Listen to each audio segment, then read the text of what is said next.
Espero que vocês estejam bem. Obrigada novamente pela participação. Nós estamos, então, nos encaminhando para terminar o curso, né, para o fechamento.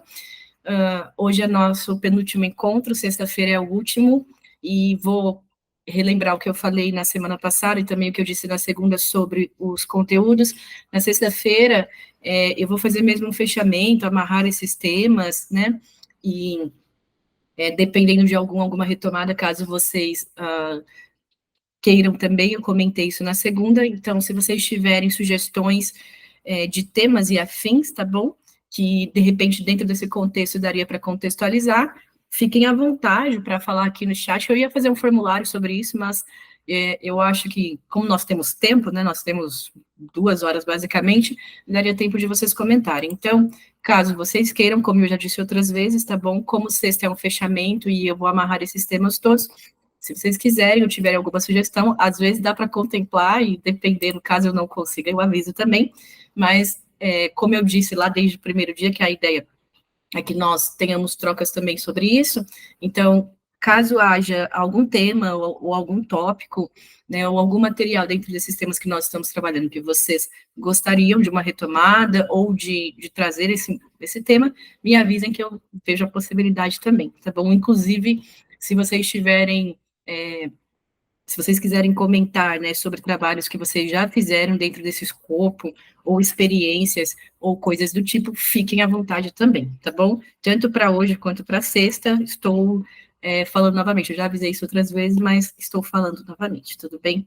Então, dito isso, aí só para avisá-los, eu vou mandar novamente lá no grupo, né, mas a coordenadora Ana já tinha mandado na segunda-feira para vocês, sexta a gente finaliza, tá bom?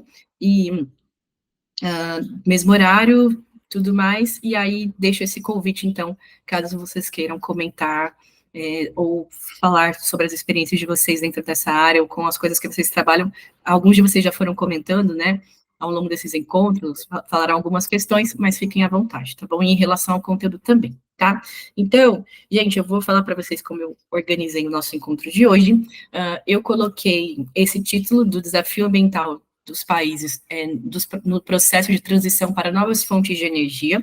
Na segunda-feira, eu comecei a conversar com vocês sobre alguns paradigmas relacionados, né, ou novas perspectivas, ou novos paradigmas relacionados a processos para transição, né, para uma transição de energias, de fonte de energias mais limpas. Eu havia comentado isso na segunda. A gente tem dependendo dos países e do nível de investimento dos países também, que mudam muito de um para o outro, né, há países com investimentos massivos em tecnologia voltadas para energia limpa e economia mais verde. E há outros países, né, os países centrais lidam com isso de uma forma, os países emergentes de outros, os periféricos ainda estão numa outra categoria em relação ao uso de energias limpas, né, então a gente tem diferenças desses três. Na segunda-feira eu comentei sobre o caso do Reino Unido e comentei um pouquinho sobre o caso das hidrelétricas do Brasil também, como nós estamos numa crise em relação a isso, e aí eu já havia comentado com vocês que nós falaríamos também sobre a economia da China e novas perspectivas e paradigmas ambientais, do que eles estão fazendo em relação a esse desafio ambiental de transição de fonte de energia, e coloquei outros casos também para comentar, tá bom? Também deixei alguns materiais complementares, para discutir com vocês e deixar leituras complementares também, tá bom? Então é isso, eu vou começar aqui o conteúdo, fiquem à vontade, caso vocês tenham comentários, dúvidas, reflexões, enfim, que vocês quiserem, e deixo esse convite, então, para sexta-feira, tá bom? E para hoje também, mas para sexta-feira, que é nosso fechamento, se vocês tiverem sugestões de temas dentro desse escopo, ou quiserem falar sobre trocas também em relação aos temas que vocês trabalham e aos ambientes de trabalho, vocês estão super convidados a isso também, como eu já falei nos outros encontros, tá? E aí, no final também desse material, desse encontro de hoje, eu deixei para vocês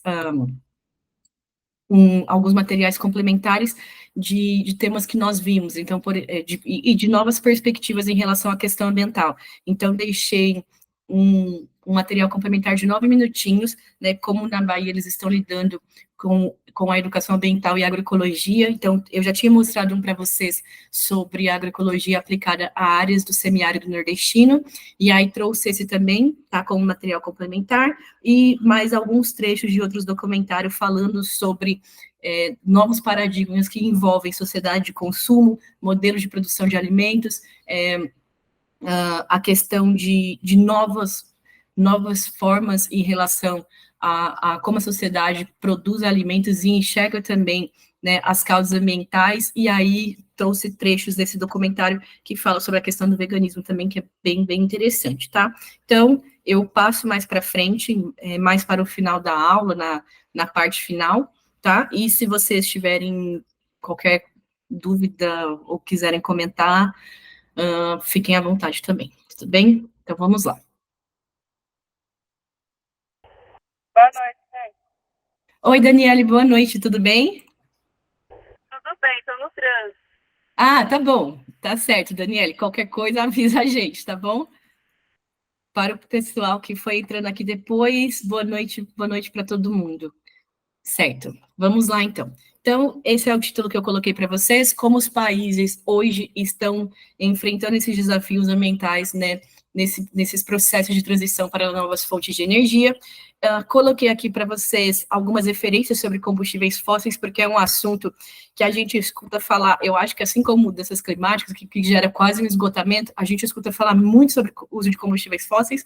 Na segunda, eu comentei com vocês o exemplo, sobretudo do Reino Unido, né, que aboliu o uso de carvão, não o uso geral, né, de combustíveis, gás natural e petróleo, não, mas aboliu o uso de carvão, né, em termoelétricas no país, e que é considerado algo histórico, que a gente está falando aí dos últimos 160 anos, e aí eu trouxe algumas referências em relação ao uso de combustíveis fósseis, e a processo de combustíveis fósseis também, e a novas fontes de energia, né, assim como naquele dia, naquele encontro que eu comentei com vocês, sobre processos relacionados ao agronegócio, agricultura comercial, pecuária, e alternativas que nós tínhamos, que nós temos em relação à monocultura, né, como novas perspectivas, eu tentei fazer a mesma coisa em relação ao uso de energia. Então, a gente sabe, né, a importância e o papel que as energias têm mundialmente falando, em termos de desenvolvimento econômico. Por outro lado, a gente sabe a quantidade de problemas ambientais relacionados também ao uso desses combustíveis fósseis, e aí eu trouxe um pouco, então, sobre esse uso de combustíveis fósseis, novas fontes alternativas, o que a gente tem, né, de tecnologia relacionado com isso, e quais são esses desafios que os países enfrentam nesse processo de transição para energias mais limpas, tá? Trouxe algumas referências para vocês também, caso vocês tenham tempo, inclusive coloquei uns links de alguns materiais bem interessantes sobre isso, caso vocês queiram ver depois com mais tempo também, tá bom? Então, sobre o uso de combustíveis fósseis, a referência que eu peguei é desse livro, Biotecnologia, Ambiente e Desenvolvimento Sustentável, desses dois autores. O livro é de 2011, né? Então, novamente, a mesma questão que a gente já falou, como dados, isso tudo são alterados muito rápidos, mudam muito rápidos, tem dados em relação a porcentagens que são, né, que se atualizam, mas em relação a contextos e conceitos sobre biotecnologia e novas formas de desenvolvimento sustentável, é um material bem interessante, tá bom? Então, quis deixar a sugestão, caso vocês queiram ver depois, tá? As referências que eu peguei dele. Boa noite, boa noite, boa noite. Quem está falando aqui é a Zilda. Boa noite também, Zilda. Seja bem-vinda. Então, eu coloquei aqui para vocês um conceito em relação ao uso de combustíveis fósseis, né? São os combustíveis formados naturalmente por processos como decomposição anaeróbica de organismos ao longo de milhares, na verdade, de milhões e milhões de anos, né? E essa decomposição, ela libera energia de alta qualidade no processo de combustão. Então, é uma formação lenta, antiga, a gente está falando de aproximadamente dos últimos 500 milhões de anos, né? E essas fontes de combustíveis fósseis, elas têm altas porcentagens de petróleo, de produção de petróleo, carvão e gás natural. Então, nós temos uma tríade, né? Petróleo, carvão e gás natural. Desses três, a gente fala que o menos nocivo, se é que dá para falar assim, é o gás natural, e o carvão é o mais poluente dentre os três, tá bom? Que aí foi até o exemplo que eu dei para vocês de países que estão abolindo as termoelétricas no mundo, né? Então, E a referência é desse livro. Aí coloquei aqui sobre combustíveis fósseis, então, que a gente considera uma energia não renovável. Então, nós temos os dois grandes grupos, né, de energias renováveis e não renováveis. Quando a gente fala de combustíveis fósseis, nós estamos falando de energia não renovável, né? Isso é um consenso mundialmente. E quando nós falamos de energias renováveis, aí nós temos uma série, né, vários tipos de energias. Então, a gente tem o que a gente considera de bioenergias, a energia e ou energias verdes que a gente fala, mas vários tipos de energias, né? Então, a energia gerada a partir das ondas, as fontes geotérmicas que a gente fala, né? Que são energia gerada, são fontes de energias produzidas a partir do calor da Terra. A Islândia é muito comum utilizar essas usinas geotérmicas que a gente chama, mas há outros países que também fazem esse uso. As mais comuns que a gente fala, eólica, solar, os biocombustíveis, nós temos uma série delas, tá bom? Então, vou comentar algumas com vocês também, mas começo por essa tríade só para a gente relembrar, então. Combustíveis fósseis, né, as energias não renováveis, e aí eu volto lá para aqueles primeiros encontros que eu comentei com vocês sobre recursos naturais, que uma vez consumidos, quando a gente fala dos não renováveis, eles não estão mais disponíveis, né, na natureza. Então, aqui sobre o processo de formação dos combustíveis fósseis, quando a gente fala de petróleo, de carvão e de gás natural, coloquei esse conceito também dessa referência, né? Então, nós temos os plânctons, as algas, eles se decompõem, né, em gás natural e petróleo, enquanto as plantas em locais de águas mais paradas se transformam em carvão. Então, são processos diferentes. Eu resumi, obviamente, porque não é nosso objetivo estudar toda a formação dos combustíveis fósseis e esse processo todo de formação, mas deixei resumido aqui também, tá? Então, hoje, né, nós seres humanos, nós extraímos esses recursos por meio de mineração de carvão e de perfuração de poços de petróleo e gás em terras e no mar. No Brasil, nós temos a descoberta mais recente, que foi depois de 2010, 2009 a 2010, que foi a descoberta da bacia de Campos, de pré-sal, né? Há um vídeo do Ashley Amarino, daquele mesmo canal que eu mostrei uns vídeos para vocês, aulas atrás, sobre sociedade de consumo, aquele livro Colapso, aquela teoria que fala sobre a teoria dos bens comuns, ou a tragédia dos bens comuns, e naquele canal dele, no Nerdologia, ele tem um vídeo super interessante, né, que fala sobre a formação da bacia de Campos, o pré-sal, como ele foi formado, e por que a utilização a busca por petróleo continua sendo tão importante no mundo, porque são processos absurdamente caros, mas eles são feitos porque o petróleo compensa, né? Então, o pré-sal é um exemplo disso. A bacia de Campos é uma área gigantesca que a gente tem, quando a prospecção, né, e as pesquisas, na época que a Petrobras fez e continua fazendo, porque está muito relacionado com biotecnologia, por isso que eu fiz esse adendo para vocês, as pesquisas na bacia de Campos, elas começaram muito tempo antes do anúncio, né? Eu não me lembro se foi 2009, 2010, mas enfim, já faz bastante tempo que foi anunciado sobre essa descoberta da bacia de Campos, e essas explorações, né? A prospecção, primeiro se faz a prospecção para depois pensar em tecnologias de exploração do petróleo nessas áreas. Elas são absurdamente caras, absurdamente complicadas, mas novamente, elas são feitas porque o petróleo compensa. Então, o pré-sal, a gente está falando de uma camada de sal, depois uma camada de petróleo, depois uma camada de pós-sal, que a gente chama, e só depois a gente tem essa camada de pré-sal. Então, a gente está falando de áreas de quase 11 mil metros, né, 11 quilômetros de profundidade na bacia de Campos, para a exploração do petróleo, que teoricamente daria um respiro, né, ou uma suficiência em relação à produção de petróleo, pelo menos até 2060 no Brasil. Há estimativas diferentes, há previsões diferentes, mas essas foram as estimativas quando se começaram essas pesquisas, né? Então, é um exemplo disso, tá? Bom, então, a mineração de carvão está em todos os continentes, isso é importante falar, e a gente sabe que há continentes, eu vou dar o exemplo, né, do continente americano, mas também do continente africano, que a exploração de petróleo, e também do continente asiático, na região do Oriente Médio, né, que é uma das sub-regiões do continente asiático, que tem grande exploração de petróleo, e a gente sabe que é considerado o barril de pólvora no mundo, né? Muitos dos grandes conflitos que nós tivemos, desde a década de 60, depois anos 70, 80, o primeiro grande choque do petróleo, nos anos 90, guerra do Golfo, guerra no Afeganistão, invasão ao Afeganistão, a guerra do Iraque em 2003, né, que também foi por muito tempo justificada pelo 11 de setembro, pela política de guerra ao terror nos Estados Unidos, mas muitos desses eventos, né, e desses conflitos geopolíticos mundiais também estão relacionados com o fator energético. Então, quando a gente pensa em energia, né, em desenvolvimento sustentável, em energia, em novas formas de produção, de desenvolvimento tecnológico, não há como dissociar essa questão da produção de combustíveis fósseis, né? Acho que nesses últimos dias vocês devem ter visto também sobre o que está rolando no Oriente Médio, além de todas as questões muito, muito complicadas que nós temos no campo geopolítico, né? O Irã resolveu...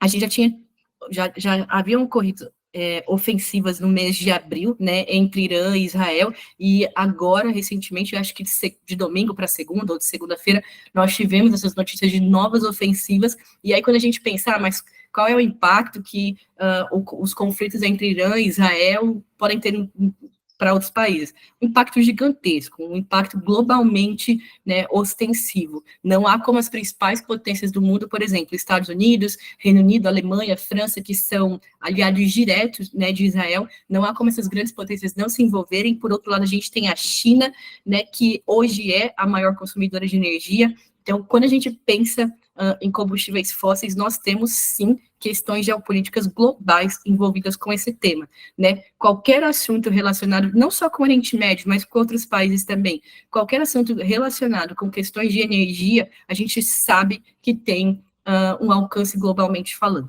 tá bom? Bom, aqui eu coloquei alguns problemas, eu sei que nós temos uma série imensa de problemas relacionados com isso, tá bom? Eu coloquei só alguns aqui, mas a gente poderia falar de outros. Coloquei duas divisões em relação a problemas quando a gente fala de combustíveis fósseis. Então, no campo econômico e geopolítico, o acesso ao combustível, que é um assunto complexo, que daria para falar muito sobre isso, né? Ele é finito, ele pode encarecer e até se escassear, e a previsão, pensando no futuro, é que isso realmente aconteça, né, que a gente tenha escassez de combustíveis fósseis, ou há muito tempo já se fala, né, nessa transição para outras fontes de energia, e a gente pode ter certeza que não é apenas por uma questão ambiental ou pela preocupação em relação a mudanças climáticas, mas também relacionada com a finitude dessas fontes, desses combustíveis fósseis, tá? Então, eu coloquei os problemas nos campos econômico e geopolítico, né? E também coloquei em relação às questões ecológicas, que eu já vou comentar. Aqui eu coloquei os maiores produtores de petróleo, né, que nós tínhamos em 2013, e coloquei... quis deixar o destaque quando a gente fala de Oriente Médio, né, China, Ásia Setentrional, que é a parte siberiana e a parte da Rússia, Estados Unidos, né, Brasil e México também entram, que são produtores e também exportadores. E a gente tem os maiores consumidores África do Norte também são países, a região do Maghreb, que a gente chama, os países como Argélia, Egito, Marrocos, países exportadores, né, Tunísia, mas quis comentar também dos países que mais utilizam petróleo, tá? Então, aqui...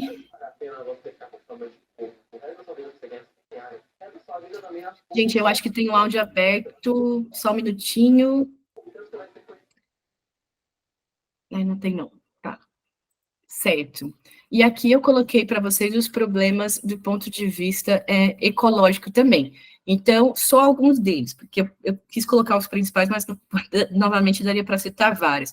Então, a poluição do ar, o efeito estufa e o impacto ambiental, tá bom? Coloquei três dos principais impactos que nós temos do ponto de vista ecológico também, ou no campo ecológico, tá? Aqui eu coloquei uma foto de uma usina termoelétrica, para vocês verem. Também tinha colocado algumas fotos dessas na aula de segunda-feira, quando eu estava falando sobre o Reino Unido, que aboliu, né, que a última usina termoelétrica deixou de funcionar no dia, acho que 30, né, de setembro, anteontem, no mesmo dia que eu trouxe para vocês a notícia, tá? Então, coloquei aqui, essa foto, ela dá para vocês terem uma ideia quando a gente fala do impacto, né, de poluição atmosférica, né, e aqui coloquei sobre a produção de carbono e dióxido de carbono, e quando a gente pensa nessa foto aqui das termoelétricas, uma materialização de como isso funciona, né, então os vapores liberados quando a gasolina evapora e as substâncias produzidas quando a gasolina é queimada, no caso desse meio de condução para veículos, por exemplo, então é liberado monóxido de carbono, óxido de nitrogênio, material particulado e hidrocarbonetos não queimados. Todos esses materiais particulados, eles ficam, né, suspensos na atmosfera. A gente falou disso uns encontros atrás, eu acho que vocês se lembram, quando nós estávamos falando da baixa umidade relativa do ar e como estava irrespirável, basicamente, e insalubre, né, na maior parte das cidades brasileiras. E ainda, eu não comentei mais, né, nos últimos encontros, mas, novamente, há um monte de incêndios, há inúmeros focos de incêndios acontecendo, né, ao longo desses dias todos. A gente tem falado menos sobre isso, mas isso continua acontecendo. A queima de gasolina também produz dióxido de carbono, um gás do efeito estufa, um dos principais deles, né? E os gases provenientes da exaustão de motores a diesel são constituídos por uma mistura de compostos gasosos, como monóxido de carbono, dióxido de nitrogênio, materiais particulares, como carbono, enxofre, nitrogênio, entre outros, que ao serem inalados podem provocar o desenvolvimento de várias doenças, inclusive doenças respiratórias. E aí, novamente, quando eu falo dessa questão dessa questão de problemas ecológicos, como poluição do ar, efeito estufa e impacto ambiental, aqui a gente também coloca os problemas ecológicos e sociais, né? Porque quando a gente pensa em poluição atmosférica, a quantidade de doenças relacionadas com causas de poluição atmosférica, desde as respiratórias, que é muito mais comum, a gente escuta muito mais falar, mas também como doenças cardiovasculares, né? Elas estão muito relacionadas com a qualidade de ar ou com a falta da qualidade do ar que nós temos nas cidades. E aí, consequentemente, com a qualidade de vida das milhares de pessoas que vivem em áreas urbanas, né? A gente tem, só pensando nas megacidades, a gente fala de megacidades quando a gente tem mais de 10 milhões de habitantes morando. Quando a gente pensa em metrópoles, em megalópolis, né, como São Paulo e Rio, por exemplo, que já constituem uma megalópole, ou grandes metrópoles como São Paulo, Rio, Brasília, Recife, dando só exemplos do Brasil, né, quando a gente fala das metrópoles, de megalópolis, de megacidades, as populações que vivem nessas áreas invariavelmente desenvolvem problemas respiratórios ou cardiovasculares, enfim, problemas de saúde em decorrência ou desenvolvimento de doenças em decorrência da qualidade do ar, ou da piora dessa qualidade do ar, né? Então, isso é um problema indissociável também. Dentro desses problemas ecológicos que eu comentei aqui, a poluição atmosférica, sem dúvida, é uma das que mais influencia a qualidade de vida das pessoas nas grandes cidades, né? Existem muitas pesquisas que são feitas, isso ao longo de muito tempo já, não só no Brasil, mas no mundo inteiro, né, que vira e mexe a gente escuta dados sobre isso e é bem complicado, que a gente escuta notícias falando, a qualidade do ar nos países, isso há muito tempo, antes a gente ter os incêndios no Brasil, por exemplo, pode impactar, né, em anos de vida das populações. Então, em países que a perspectiva de vida, né, a estimativa, a esperança de vida ao nascer, ou a perspectiva não, desculpa, expectativa de vida ou esperança de vida ao nascer, como o Brasil, que gira em torno de 72 a 74 anos, isso varia muito se você está em áreas urbanas, né, onde tem uma melhor qualidade do ar, ou pior da qualidade do ar, se você está em áreas rurais, e as diferenças do ar que a gente está respirando e da quantidade de material particulado que tem nesse ar também. Então, pessoas que vivem, por exemplo, 30 anos expostas a muito material particulado, com certeza têm uma esperança de vida ao nascer, ou uma expectativa de vida muito diferente de pessoas que vivem e que respiram um ar melhor. É claro que existe uma série de outras variáveis, e não dá para falar assim, as pessoas vivem menos ou mais porque moram nas cidades. Não é esse o ponto, mas quando a gente pensa em combustíveis fósseis, né, em fontes de energia e em desenvolvimento sustentável, não tem como dissociar essas questões, tá? Então, deixei aqui também sobre isso para vocês. E aqui eu coloquei só mais um gráfico, eu já tinha mostrado na segunda-feira para vocês, vários gráficos, né, relacionando séries históricas e diferentes momentos históricos e a emissão global de gases poluentes. Aqui, inclusive, eu coloquei aquela animação que eu mandei, que está aqui no PDF, mas que eu também mandei no material da semana passada, e mandei o link no grupo para vocês, que eu mostrei na segunda, falando das emissões dos principais gases poluentes, e aqui eu peguei um gráfico só da emissão de combustíveis fósseis, de gases poluentes a partir de combustíveis fósseis, numa série histórica de 114 anos, então é tempo pra caramba, né, desde o período da segunda revolução industrial, fim da segunda revolução, até a quarta revolução informacional que nós estamos, né, e aí a gente percebe as curvas crescentes a partir da década de 60 em relação, e sobretudo nos 90 em diante, em relação às emissões globais de materiais oriundos, né, de combustíveis fósseis. Então, deixei aqui o gráfico para vocês também. Aqui eu coloquei sobre, né, eu coloquei uma animação não, mas coloquei essa figura para a gente falar sobre radiação solar, absorção de raios, né, solares e também de raios ultravioletas do planeta. E aí, só lembrando que, assim, a gente sabe, né, que uma grande parte da radiação que chega na Terra, uma parte é absorvida por rochas, por água, né, uma parte é refletida novamente para o espaço, para a atmosfera, e a gente tem, isso aqui também eu coloquei para falar sobre os gases de efeito estufa, e aí eu coloquei aqui um esqueminha retomando sobre efeito estufa. Então, quando a gente vê todas essas setas brancas que estão, a gente fala que aqui é a radiação solar, né, uma parte vai ser absorvida pelos elementos, então, água, rochas, né, ambientes terrestres, mas uma parte vai ser novamente refletida para o espaço, né, como vocês estão vendo nas setinhas. E eu deixei aqui uma explicação sobre isso também, a fonte que eu peguei falando sobre mudanças climáticas, tá? Então, todo o material que eu estou colocando, cada um desses, gente, desses links, eles têm as notícias completas, os materiais completos que eu estou pegando também, caso vocês queiram ver depois com mais calma.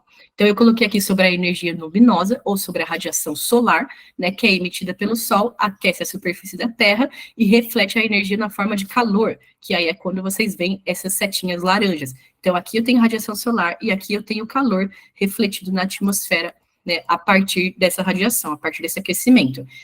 E aí, esse processo gera um aquecimento da atmosfera, o que a gente chama de efeito estufa natural, né? Se não ocorresse essa radiação solar, essa absorção da radiação solar no planeta e esse efeito estufa natural, simplesmente não teria vida na Terra, porque nós estaríamos sob temperaturas congelantes desde sempre. Então, o efeito estufa natural, ele existe. O que a gente faz quando nós falamos de aquecimento global, de mudanças climáticas, né, de superaquecimento, de período de maior aquecimento, é que a gente contribui para um aumento do efeito estufa, né, de forma massiva, que não é natural. Então, o efeito estufa natural, é um processo natural da Terra, é um fenômeno físico, né? A quantidade de gases que a gente emite na atmosfera potencializa o efeito estufa, e aí os eventos naturais deixam de ser apenas causas naturais, e aí passam a ser antrópicas, como a gente fala, né? Ou ter efeitos antropogênicos, que a gente fala.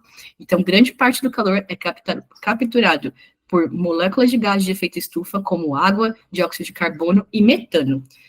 Deixa eu ver aqui o chat, só um minutinho.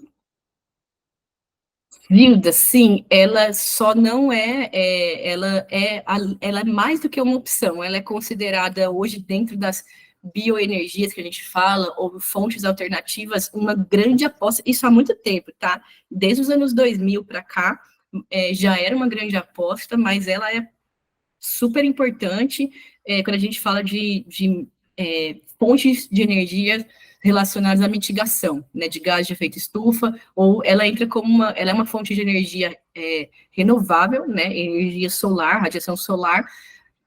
Vou comentar aqui também mais para frente sobre a energia solar e dar o exemplo da China, que está arrebentando em relação à produção de energia solar. Não só ela, a União Europeia também já produz muita energia solar. Antes, a energia solar ela estava muito ligada a países, novamente, a países centrais, a altos investimentos, né? Era muito caro. Hoje, no Brasil, a gente já tem investimento de energia solar há um tempo, mas antigamente era muito caro. As pessoas, para colocar energia solar em casa, por exemplo, painéis solares, e os residenciais, eles são menores, ocupam menos espaço, né? Você tem muita diminuição na conta de energia elétrica depois de um tempo, então acaba compensando o investimento que você tem a médio prazo, eu acho que não é nem a longo prazo, a médio prazo já acaba compensando, mas ainda, né, ainda é algo não sei se eu posso dizer inacessível, mas ainda é algo caro quando a gente pensa na grande parte das pessoas no Brasil que tem salários muito baixos, né? Quando a gente pensa nisso. Mas já foi pior, né? Mas em países centrais, enfim, a Paula colocou, ainda é caro, exatamente, né? Eu acredito, né, pensando nisso que a gente tem nos custos, que ainda não é pensando em classe média para cima, beleza, né? Dependendo da. Agora, pensando nas classes mais baixas, que sobrevivem com salários muito baixos, pensando em, 50% do país ou mais que você vive com salário mínimo. Você não vai pensar em energia solar. Mas, enfim, respondendo a primeira pergunta, porque isso é uma outra questão, né? O que a Zeda está falando. A energia solar, ela é sim uma opção, mais do que uma opção, ela é uma grande aposta, até como as energias renováveis, né, elas são consideradas commodities também. A gente fala como se fossem. Elas são comercializadas, elas são discutidas, as bolsas de valores em muitos países discutem a valoração, né, das energias, então é como se fossem os vários modais, desculpa, as várias matrizes energéticas, é como se fossem commodities de questões econômicas. E aí a solar, a eólica, elas são grandes apostas, eu coloquei alguns dados sobre elas para comentar com vocês. Mas aí, indo para essa segunda questão, né, o comentário que a Paula falou, a manutenção de peças ainda é complicada, é cara, e resumindo, não é popular. Os países centrais e emergentes, como exemplo a China, há países que os incentivos são muito grandes para que as pessoas, para que até o uso residencial seja amplamente colocado. Então, a diminuição de tributos, impostos, né, subsídios para você instalar, porque a instalação também custa caro de placas solares, mas isso não é realidade para todo mundo. Pensando nos periféricos, com toda certeza está muito longe de acontecer, né? E pensando em emergentes como o nosso, por exemplo, também está muito longe. Os países emergentes, eles têm muitas diferenças econômicas, né? Eu já comentei isso com vocês várias vezes. A gente é emergente, a China também, a Índia também, a África do Sul também, e México também, e mais muitos países emergentes. Mas o nível de desenvolvimento econômico entre eles ainda é muito longe de um para o outro, ainda está muito longe de um para o outro. Então, por exemplo, a China investe muito, muito, muito, massivamente em energia solar. A gente também investe, mas em termos de para uso residencial ainda é muito caro. É diferente quando a gente fala de indústrias, né, de grandes áreas de produção de agronegócio, por exemplo, que tem dentro das usinas áreas disponíveis para você ter investimentos em energia solar para uso residencial, para a gente ainda é caro, né? Quem tem casa sabe disso, a manutenção é cara. Eu vou dar um exemplo, enfim, da casa dos meus pais, que eles têm, é uma casa pequena, não é uma casa super grande, mas colocaram há anos, e as placas solares, né, beleza, elas, teoricamente, com o tempo, você vai ter uma diminuição na energia elétrica e tudo mais. Eu não estou nem entrando aqui na questão que é uma fonte renovável, que a ideia era diminuir um pouco de impacto ambiental, não estou nem entrando nesse ponto, mas a manutenção, a dor de cabeça com isso, né, os valores em relação a isso, não é difícil ainda, né, é difícil, tá? Mas eu coloquei material para a gente falar de energia solar também, daqui a pouco, coloquei aqui, tá bom? Mais alguma coisa, gente, em relação a isso, que vocês queiram comentar? Paula, Zilda, ou quem mais tiver aqui quiser comentar sobre, tá bom? Se quiserem, fiquem à vontade. Então, ó, vou seguindo aqui, tá? Qualquer coisa me falem. Então, retomando aqui, hoje em dia, né, falando ainda sobre essa questão do efeito estufa natural, tá? E...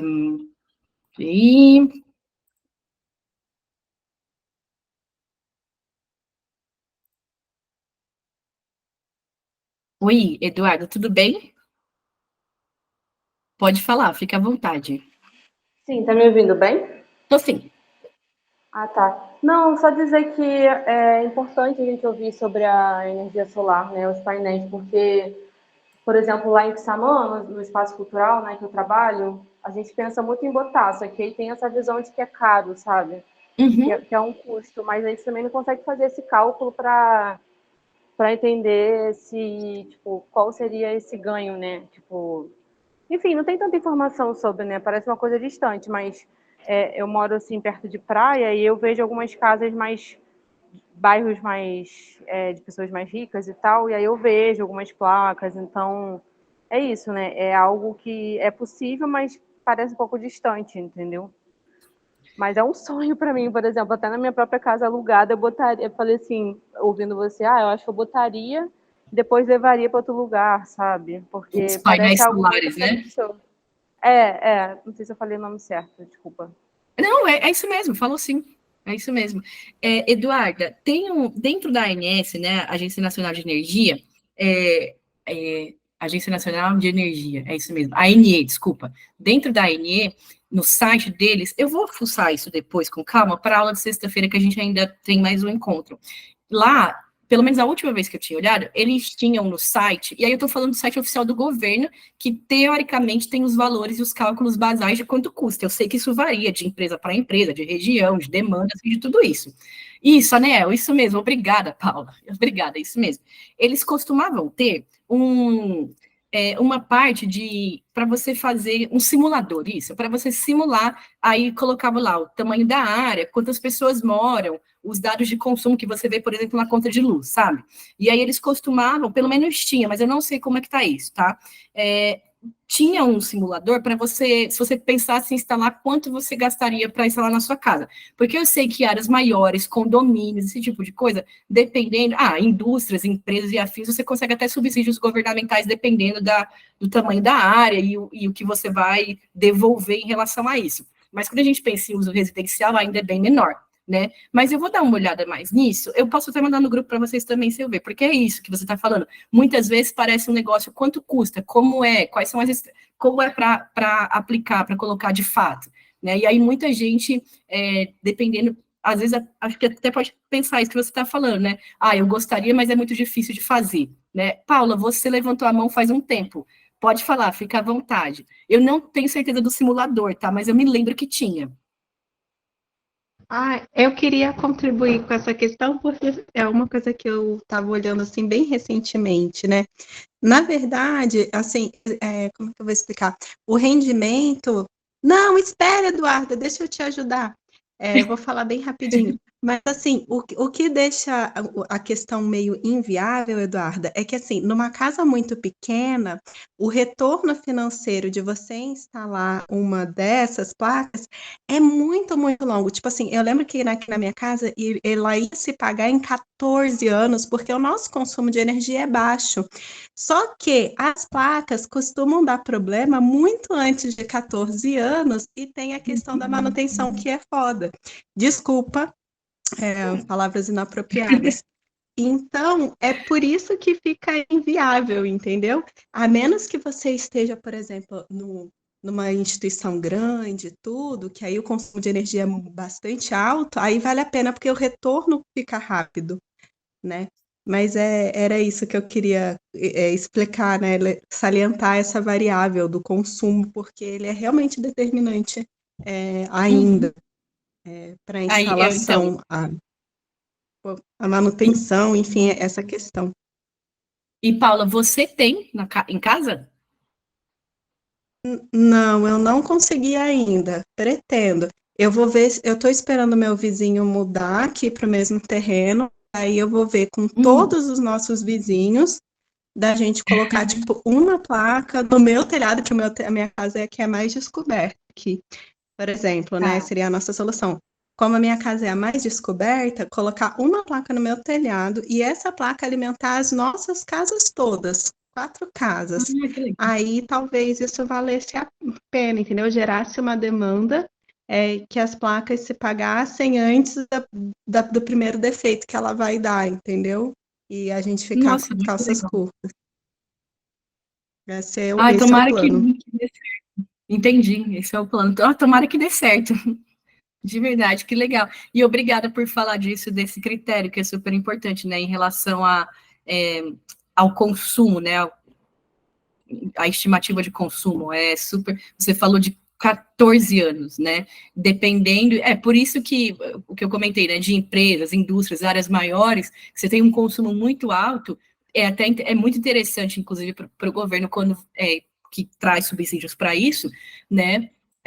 Porque o retorno inevitavelmente você vai ter um retorno, mas no caso residencial, talvez seja, eventualmente, né, a longo prazo você vai ter o retorno, mas em menor tempo, a curto e médio prazo, dependendo, olha o exemplo que você está dando, né, no seu caso de 14 anos, é difícil ainda, é complicado, né, você está falando por aqui, ainda falta muita luz. Onde você mora? Eu sei que é São Paulo, porque você me disse uma vez, eu acho que trabalha em São Paulo, mas quer dizer, não sei se é São Paulo ou região... em Mogi, tá, em Itaiaçupeba, que foi onde a gente comentou do Parque das Neblinas, né, há umas aulas, que acho que a Priscila comentou que trabalha lá também, é uma região, enfim, eu tenho amigos que moram e eles comentam isso, que seus vizinhos, é isso mesmo, que ainda falta. Seria, nesse caso, pensando numa outra questão, né, que a energia solar, ela diminui essa dependência um pouco da energia elétrica né, convencional que chega. Verdade. Eu vou comentar com vocês, há algumas semanas, eu tinha mostrado para vocês, quando a gente estava falando de áreas protegidas, e eu comentei do Parque Estadual da Ilha do Cardoso, no litoral sul de São Paulo, né, perto de Cananéia. Eu fiz visitas lá e trabalhos em diferentes períodos. E aí, a primeira vez que eu fui, que foi em 2009, eles estavam no processo de instalação de placas solares, que é um projeto também para unidade de conservação, áreas protegidas, são comunidades, só que aí é diferente da gente, não é nenhum caso que falta energia de vez em quando, era um caso que não havia energia, né, não tem, é uma ilha, e não tinha energia naquele período. E aí eles estavam no processo de instalação, e aí tinha isso, a energia só ia até 10 horas da noite, algumas casas já tinham geradores, mas que era muito caro ainda, não era um processo que atendia todo mundo.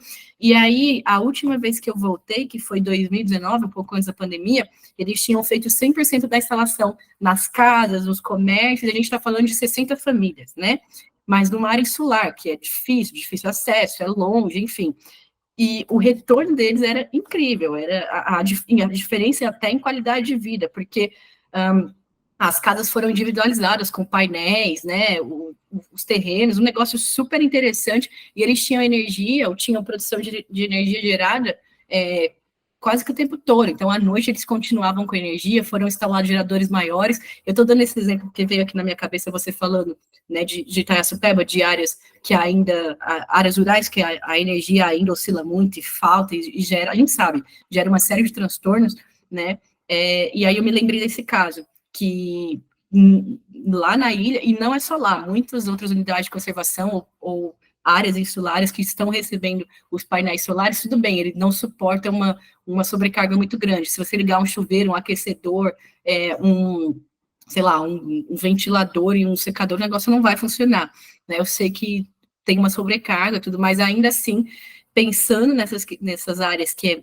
a energia elétrica ainda é difícil, né, a convencional, é um avanço e tanto, né, sobretudo para não depender disso também, né, como é o caso que a Paula comentou, mas eu espero que dê certo, torcendo muito também, tá, você comentou sobre as peças e tudo mais, só para fechar esse assunto. Realmente, normalmente a manutenção, ela vai dar problemas, normalmente, tá? Pelo menos do que eu já li, as experiências, inclusive, que eu vi em casas de familiares que colocaram, inclusive os meus pais. A manutenção, ela costuma dar problemas, né? Bom, o nome já chama manutenção, você vai ter que fazer de tempos em tempos, mas ainda assim, como uma manutenção em dia, ainda pode dar problemas, né? Na casa deles, por exemplo, eles tiveram problemas com 2 anos. Houve um problema, inclusive, com uma peça gigantesca, né, não do painel solar, mas de outra peça relacionada, enfim, que deu um problema na casa inteira, né, e à época eles até consideraram não colocar mais a energia, não colocar mais os painéis, mas continuaram, e é isso, gente, eu espero que a longo prazo que isso se torne pelo menos mais acessível. Popular já é muito difícil, né, de pensar, pelo menos na realidade do Brasil, mas pelo menos mais acessível, né, e essas questões de variáveis de consumo e do retorno de muito tempo que também se torne a curto prazo para que isso chegue a mais lugares, né. Bom, gente, se vocês tiverem mais alguma coisa, tá bom, quiserem comentar, fiquem à vontade, tudo bem? Eu vou continuar aqui e qualquer coisa me fala, tá? Então,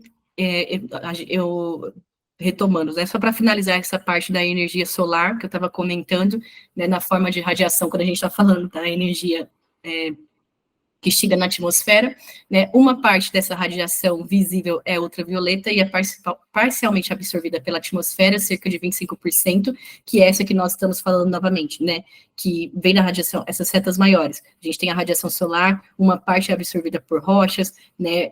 Oceanos, outra parte a gente já tem a condensação em nuvens, e uma parte dessa energia, né, visível é a ultravioleta. Então, a gente até fala disso, acho que quando nós vemos previsão de tempo, fala-se bastante disso. Atenção para dias de muito calor, que a gente pode ter que os raios ultravioletas eles estarão com uma incidência maior, que é perigoso, por isso a importância de uso de protetor do protetor solar, e aí isso me lembrou uma outra coisa, que eu sei que não é o foco aqui, mas está relacionado, né, como o Brasil ainda, e muitos outros países tropicais, periféricos ou emergentes, mas como protetor solar, que deveria ser um negócio extremamente barato, sei lá, custar o que custa um remédio de hipertensão, por exemplo, que é um problema que atinge milhares de pessoas no Brasil, né, custa tão caro. Para a maior parte das pessoas, pensando na realidade de renda média do país, ainda é um negócio super caro, né, protetor solar, que é fundamental, ainda é muito caro. Então, mas voltando aqui, sobre a radiação ultravioleta. Então, uma parte é parcialmente absorvida pela atmosfera e pela superfície da Terra, que é cerca de 45%. Quando a gente fala da superfície, nós estamos falando de rochas, né, e de água. E outra parte é refletida pela atmosfera, cerca de 25%. Então, ela volta para o espaço, né? E pela superfície da Terra, apenas 5%. Essa energia absorvida na superfície, ela é reirradiada de volta para a atmosfera, então ela volta para a atmosfera, como eu comentei, como radiação infravermelha, né, de maior comprimento de onda e menor intensidade, uma vez que a Terra é muito mais fria do que o Sol. Aí essa seção 1, 2 e 3, né, são das setinhas que eu coloquei aqui, fala aqui nessas seções também, eu só deixei o gráfico como estava no artigo, tá, mas eu quis colocar aqui a explicação e de onde eu peguei esse conteúdo. Então, basicamente, era para relembrar sobre essa questão. O efeito estufa natural, ele existe. Se não existisse o efeito estufa natural, nós nem estaríamos vivos aqui, nem todos os outros seres vivos, mas o que a gente faz, na verdade, é um comprometimento, né, uma intensificação desse efeito estufa a partir da quantidade de gases poluentes que a gente emite na atmosfera. Tá? Aqui eu coloquei sobre as emissões globais de gases de efeito estufa por setor econômico, também peguei do IPCC, então, falando de construções, energia, transportes, indústria, né, isso pensando em emissões globais, né? E aí, as duas principais, eletricidade e aquecimento, que é cerca de 25%, agricultura, silvicultura e outros usos da terra, que é cerca de 25% também. Há divergências em relação a isso, né? Eu procurei no IPCC, porque esse foi do relatório de 2014, eu procurei no IPCC no relatório do ano passado, e esses dados aqui estavam maiores, né, em relação a esses outros. E aqui, dos 14%, existem modais de transportes, né? Quando a gente pensa nos modais, a gente tem o aéreo, transportes, os navais, né? Trens, enfim. Então, a gente tem transporte ferroviário, aeroviário, os hidroviários, mas dentro desses setores de transportes, de modais, a gente sabe que por exemplo, o aeroviário ainda é super poluente, né? Aviões cargueiros de grande fluxo de turismo, por exemplo, eles são fluxo civil, né? Não de turismo, desculpa, fluxo civil.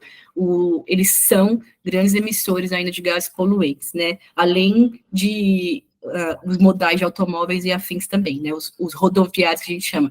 Então, ferroviários, hidroviários têm um impacto muito menor se a gente for comparar com navios de carga, por exemplo, com cruzeiros, com transporte aéreo, tá? São alguns exemplos. E aqui eu retomo com vocês os exemplos que eu trouxe naquele documentário de segunda-feira, né, falando sobre a questão de como o agronegócio, a agricultura comercial, né, larga escala, e a pecuária está muito envolvida ainda com as emissões de gases poluentes, né. Então, aqui também coloquei sobre o dióxido de carbono dentro desses. Também aqui está o site que eu peguei esse material, né, e para falar sobre metano e sobre a produção, né, de gases poluentes, eu peguei uma notícia desse site falando em relação a recursos naturais. Então, aqui nesse gráfico, ele mostra, né, o dióxido de carbono, então combustíveis fósseis e indústrias que são teoricamente responsáveis por 65% da emissão de gases poluentes, né?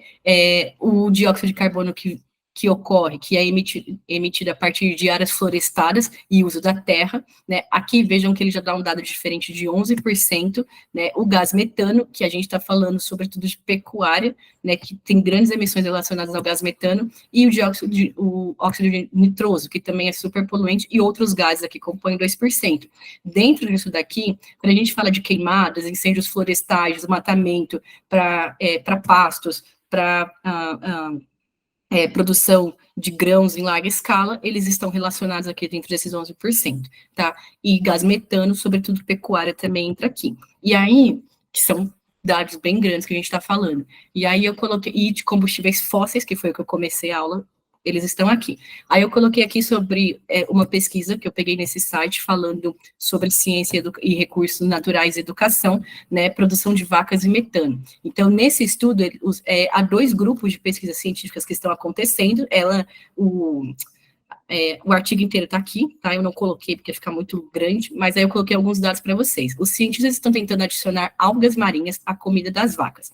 Eles esperam que as algas marinhas possam inibir uma enzima específica. Essa enzima é envolvida na produção de metano enquanto a vaca digere a comida. Um experimento de 2018 mostrou que adicionar algas marinhas à dieta de uma vaca pode reduzir a produção de metano pela metade, mas os investigadores encontraram um problema com essa solução. As vacas não parecem gostar muito do sabor dessas algas marinhas, né? E isso também muda de pecuária intensiva para extensiva, para semi-extensiva, e a quantidade de grãos que esses animais comem, que numa pecuária intensiva é cerca de 65 quilos de alimento por dia. É muita, muita, muita comida, né? E aí, lembrando, haja pasto, terra e uso da terra para você produzir essa quantidade de grãos para esses animais, né? Outros cientistas estão adotando uma abordagem genética. Um estudo publicado em 2019 descobriu que o tipo e a quantidade de bactérias produtoras de metano encontradas no estômago de uma vaca estão relacionadas à sua composição genética. Sabendo disso, os cientistas podem criar vacas que tenham menos bactérias no estômago. Isso acabará por criar um tipo de vaca geneticamente modificada que produz gás metano. E aí, essa pesquisa, né, quando eu vim, tinha lá os pontos controversos, falando da criação de animais geneticamente modificados, mas que já acontece, né, isso não é novo, e falando também que era necessário, essa pesquisa falava sobre estratégias, né, em relação à produção sustentável, e novamente, se é que dá para chamar de uma produção sustentável, mas estratégias em relação a grande quantidade de gases poluentes que são emitidos a partir da criação de pecuária, e que poderia se pensar nisso para um futuro, pensando na pecuária em larga escala, né? E aí eu estava lendo essa reportagem e achei interessante, vendo esse gráfico aqui da grande emissão de gás metano, achei interessante comentar para vocês também. Se vocês quiserem ver o link completo, tá? A reportagem completa está aqui nesse link. Pois é, Paula, então...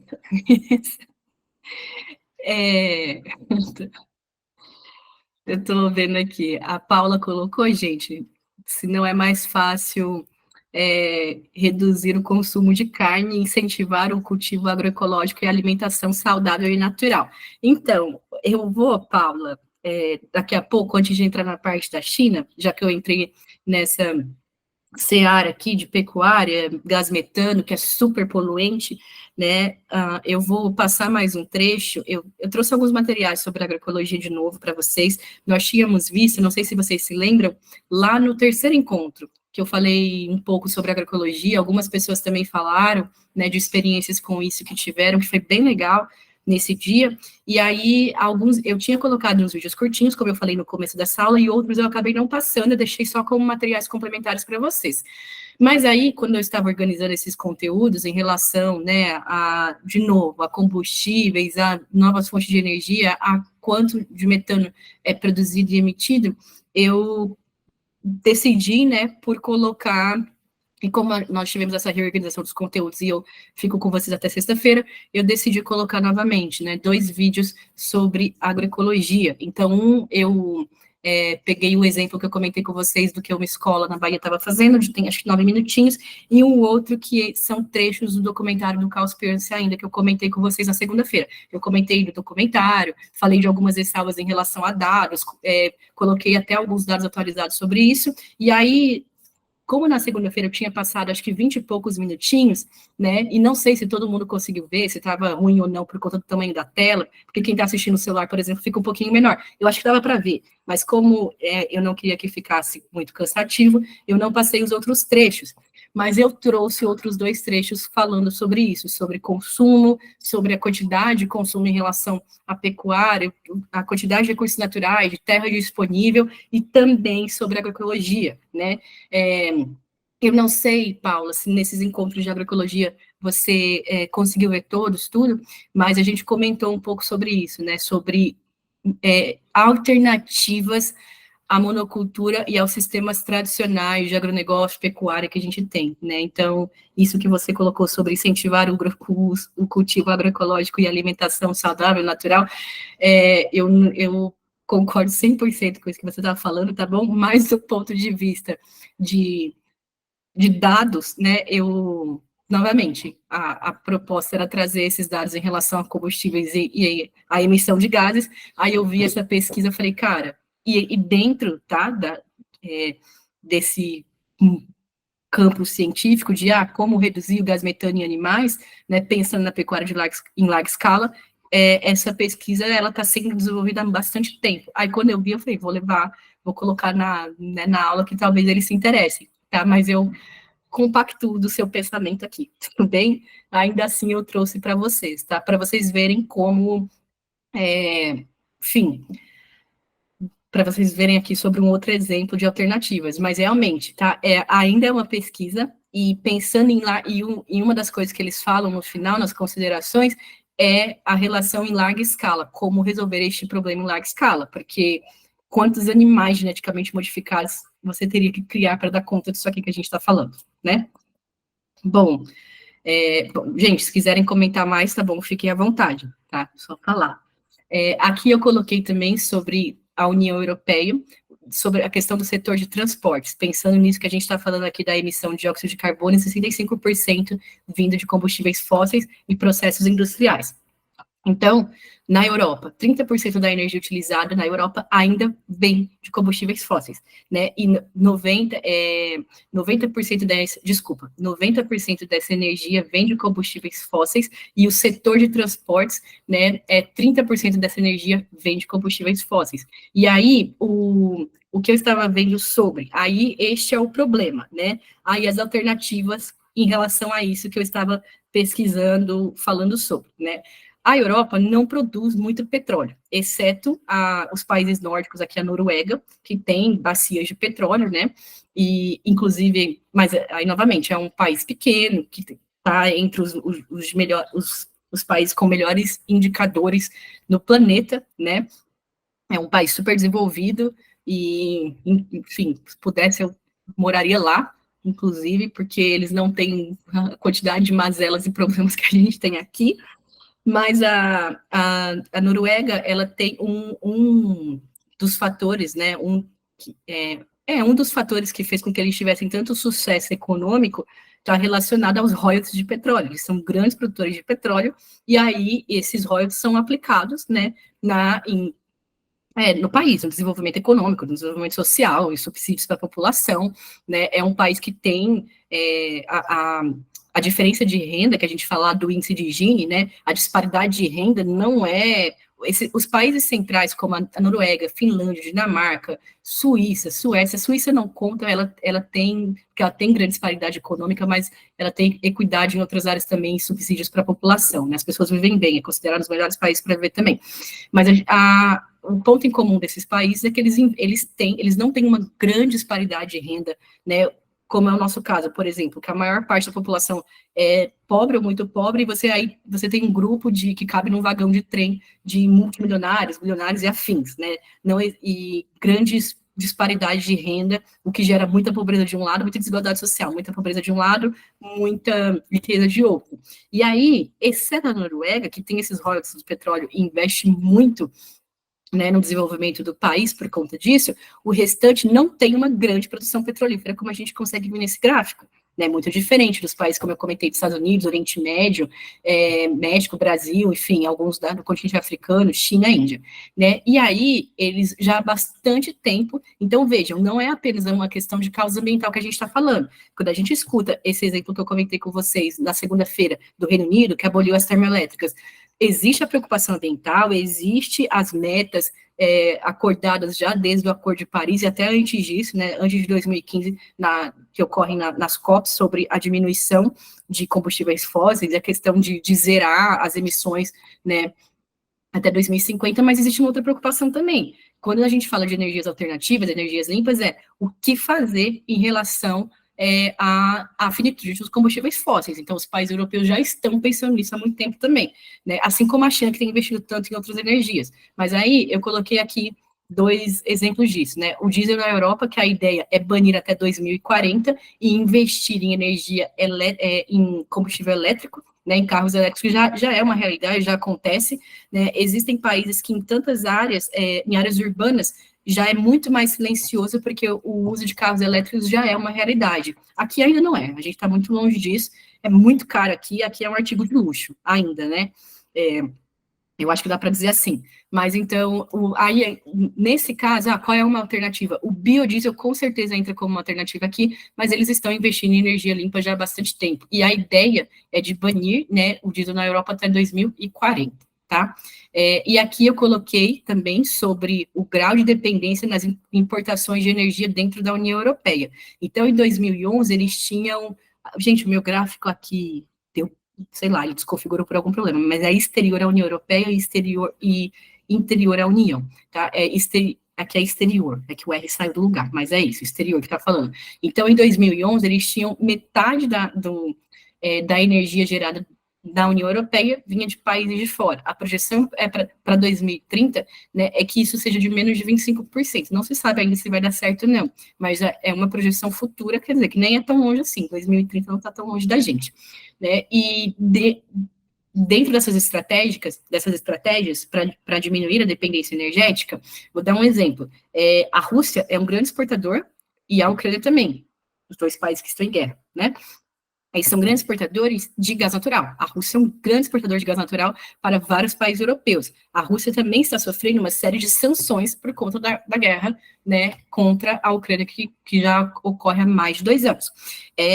Quando essa guerra começou, a Rússia, por diferentes momentos, né, nos últimos anos, ela ameaçou países europeus a não exportar o gás natural. E a gente está falando de países que têm inverno muito rigoroso, que é diferente do nosso. Se você não tiver aquecedor, as pessoas morrem, né? O negócio é encanado, porque se não chegar aquecimento, você morre. Inclusive, em muitos momentos dramáticos da guerra contra a Ucrânia, por isso que a gente fala, a questão energética, ela é ambiental e ela é muito geopolítica, né? Não sei nem se dizer sobretudo geopolítica, mas em vários momentos mais dramáticos na guerra contra a Ucrânia, a Rússia, porque esse gás natural também passa por dutos, por várias áreas na Ucrânia, a Ucrânia teve a interrupção de gás natural, né? Então, o aquecimento, a calefação em milhares de lares foi comprometida. Então, isso é um exemplo do que eu estou falando, né? Mas a ideia dos países da União Europeia é justamente não depender de exportações de outros países, de importação, desculpa, e diminuir a dependência energética, né? E isso é algo bem importante. E aqui eu coloquei sobre o desafio ambiental da União Europeia, pensando nisso, em novos paradigmas, né? Pensando em novos paradigmas para o desenvolvimento sustentável. Nesse processo de transição energética, eles estabeleceram algumas medidas. Então, na União Europeia, a gente teve no Brasil o PAC, que foi chamado de Programa de Aceleração de Crescimento, né? A gente teve no governo Lula, nos primeiros governos, depois no governo Dilma, depois esse PAC foi colocado como novo PAC nos últimos anos. E aí, no PAC, a Europa, ela tem esses programas de aceleração do crescimento, eles são, como eu posso dizer, eles investem em várias áreas, então, saúde, educação, como chama? Segurança alimentar, energia, construções, grandes projetos hidrelétricos, por exemplo, que eu comentei com vocês na aula passada, quando a gente estava falando da Amazônia, e uma série de outras coisas, né? E a União Europeia, ela tem projetos como esse, né, que eles chamam de grandes projetos econômicos, para várias áreas, agricultura, energia, indústria, e aí dentro da área industrial, aqui tem alguns exemplos de como eles têm investido nisso. Então, os objetivos deles, aumentar o uso de energias renováveis, né, economizar energia e melhorar a eficiência energética, e lembrando que vários países da União Europeia passam por estresse hídrico generalizado, né, nos períodos de verão, busca por novas fontes de energia, desenvolvimento de novas tecnologias para a produção de energia renovável e substituição de tecnologias, e reduzir emissões de gases que contribuam com o efeito estufa. Tá? Esses são os principais objetivos que eles colocaram nesse desafio ambiental e nessa transição energética. Então, quis comentar com vocês, porque eu estou colocando, né, de vários casos. Então, eu quis trazer de grandes grupos. Então, eu coloquei da União Europeia, da China e da gente aqui no Brasil também, tá bom? E aí, gente, antes de eu colocar aqui sobre a China e o desafio ambiental, eu vou falar, então, né, dentro desse contexto que a gente estava falando aqui sobre gás metano, dióxido de carbono, essa pesquisa em relação à diminuição do uso do metano, eu vou comentar os trechinhos de vídeos que eu falei para vocês, tá bom? Desse tema. Até aqui, alguém gostaria de falar alguma coisa? Tudo bem? A Zilda comentou aqui sobre a energia eólica, né, que necessita da força do vento. Observei o transporte das hélices ou pás durante uma viagem ao Nordeste. Penso que será a melhor alternativa em relação à poluição do ar. Então, Zilda, eu também coloquei aqui sobre a energia eólica no Brasil. E aí, só para comentar, o Nordeste é a região que mais produz, se eu não me engano, Rio Grande do Norte é o estado que mais produz, ele é uma potência energética em relação à energia eólica, né, que é uma energia renovável, porque os ventos, a gente está falando de um recurso renovável, um recurso natural renovável, e tem ocorrido investimento nos últimos anos gigantescos, né, de empresas, inclusive internacionais, na região Nordeste. O impacto da energia eólica, né, diferente de outras fontes, da solar também é baixo, o que você precisa mais são espaços grandes para produção, mas, e a manutenção, que é cara, mas a eólica, o processo de instalação custa muito, né, as pás, as turbinas, elas são caras, mas em termos de impactos ambientais, tem impactos em relação a migrações de aves, né, por conta do barulho, que esses animais ficam desorientados, morrem, e aí, assim, toda a energia, ou todo modelo de desenvolvimento, ele vai ter uma implicação no mundo natural, isso é fato, é difícil a gente pensar em um que não vai ocorrer, vai ter, né, mas a energia eólica, ela é uma fonte de energia, não só no Brasil, mas em muitos países que investem, né, considerada, o investimento dela é caro, mas o retorno é animal, é muito bom, e em termos de emissão de gases poluentes, não tem, né, então pensando nisso, sim, o exemplo que a gente vê no Nordeste é incrível, inclusive da quantidade de áreas que essa energia consegue abastecer já, né, que a energia resultante, decorrente da energia eólica consegue abastecer. É bem legal, né, tem projetos bem interessantes relacionados com a energia eólica também, né, bem legal mesmo, tá? Gente, mais alguma dúvida ou comentário até aqui, tudo bem? Sobre essa parte, tudo tranquilo? Bem? Fechou? Obrigada, Priscila, por avisar. Então, tá bom. Então, eu vou fazer o seguinte, tá? Eu vou colocar aqui o trecho que eu comentei com vocês. Ele tem... Cadê? São 2 trechos, tá bom? O primeiro, ele tem 4 minutos. E eu vou passar aqui uma parte do segundo também, que tem 9, tá? E aí, esses trechos, eles estão relacionados com isso, com produção de alimentos, superpopulação, sociedade de consumo, modelos de produção de alimentos, tá? E agroecologia também. Aí, novamente, só para contextualizar, esse documentário, ele foi feito nos Estados Unidos, no oeste do país, na Califórnia, então ele está trazendo realidades de lá, tá? Eles falam de dados deles, mas ainda assim, tem dados bem interessantes, né, que dá para a gente ter, eu acredito que tem dados bem legais e dentro dessas questões que a gente está discutindo, tá bom? Então, eu vou colocar aqui para vocês o final, como eu não passei inteiro, então, o final ele vai fazendo um fechamento dos temas que foram tratados, né, mas dá para entender, e aí tem uma parte que é mais otimista, né, mais bonita em relação um cenário mais otimista em relação ao que a gente pode pensar de consumo, né? E que pode parecer muito distante, mas enfim, eu quis colocar do mesmo jeito, e aí a gente continua discutindo, então, a questão energética depois disso, tá? Então, essa parte, novamente, está relacionada com outros modelos, tá? Pensando nesse desafio de produção e de gases poluentes que a gente emite, tá bom? Eu vou colocar aqui, qualquer coisa vocês me avisem. Aí a gente retoma. Ele está lá no final.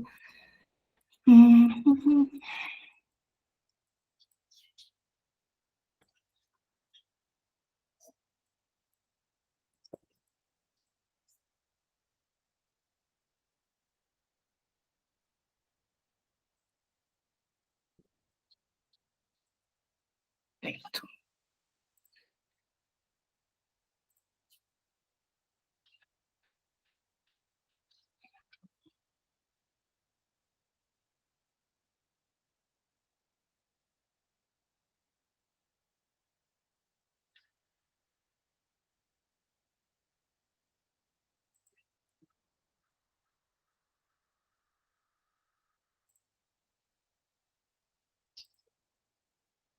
Então, esse aqui é o primeiro trecho, tá?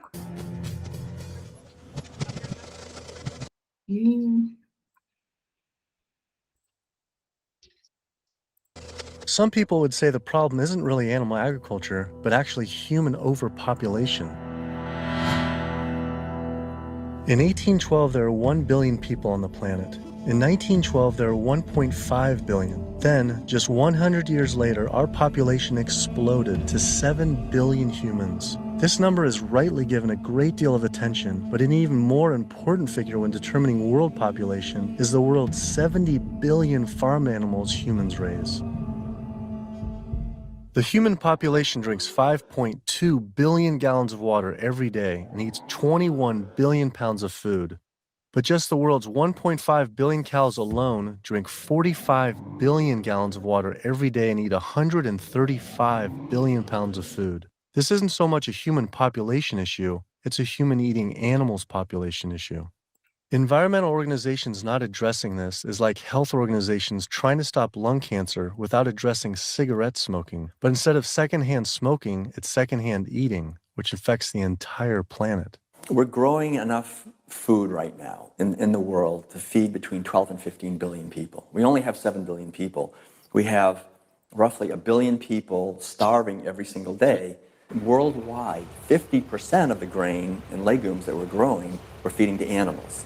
So they're eating huge amounts of grain and legumes. And in the United States, it's more like closer to 70, 80, depending on which grain it is, about 90% of the soybeans.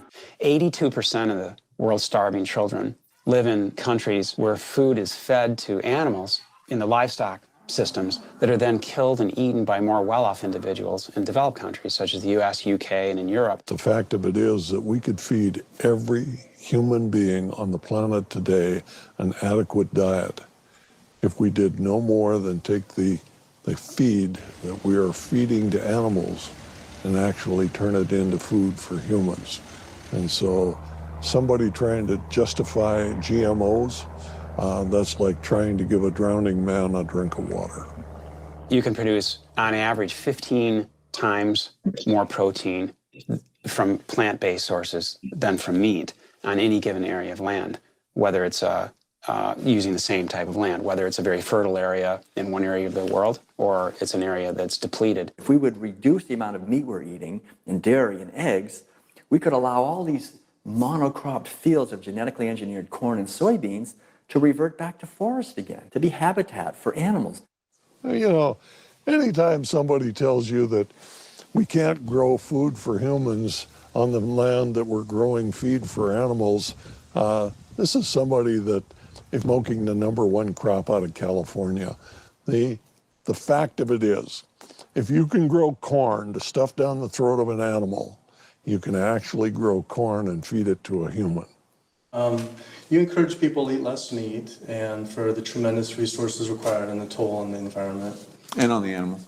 And on the animals. And the workers in the system. And it's a brutal system at every level. As the world population continues to grow to almost 9 billion people. Do you foresee someday that we might just completely have to stop eating meat altogether? I don't know that we'll completely stop. I think that the amount of meat eaten will decline. There's no way to support 9 ounces per person per day, which is what Americans are eating now. If the Chinese alone decide they want to eat that much, and they've decided they want to eat that much, we just can't. We don't have enough world to produce the grain to generate that much meat. I think a plant-based diet is the most sustainable. But what do you recommend for 9 billion people can eat for the planet to not only sustain but to thrive? Would you throw out a number like an ounce, 1 ounce? Per meat? And including dairy, I don't think I don't know enough. But yeah, it would be on the order of a couple ounces a week. It's not going to be the way we're eating it now. We're gorging on meat. We're eating huge amounts. And does that include cheese too? Yeah. 2 ounces total? Yeah, cheese and milk. 2 ounces a week. Only 2 ounces a week seem like nothing. People could probably raise that in their own backyard. Maybe backyard farming was a sustainable solution. I have 42 ducks. I started off with 3 ducks. Bom,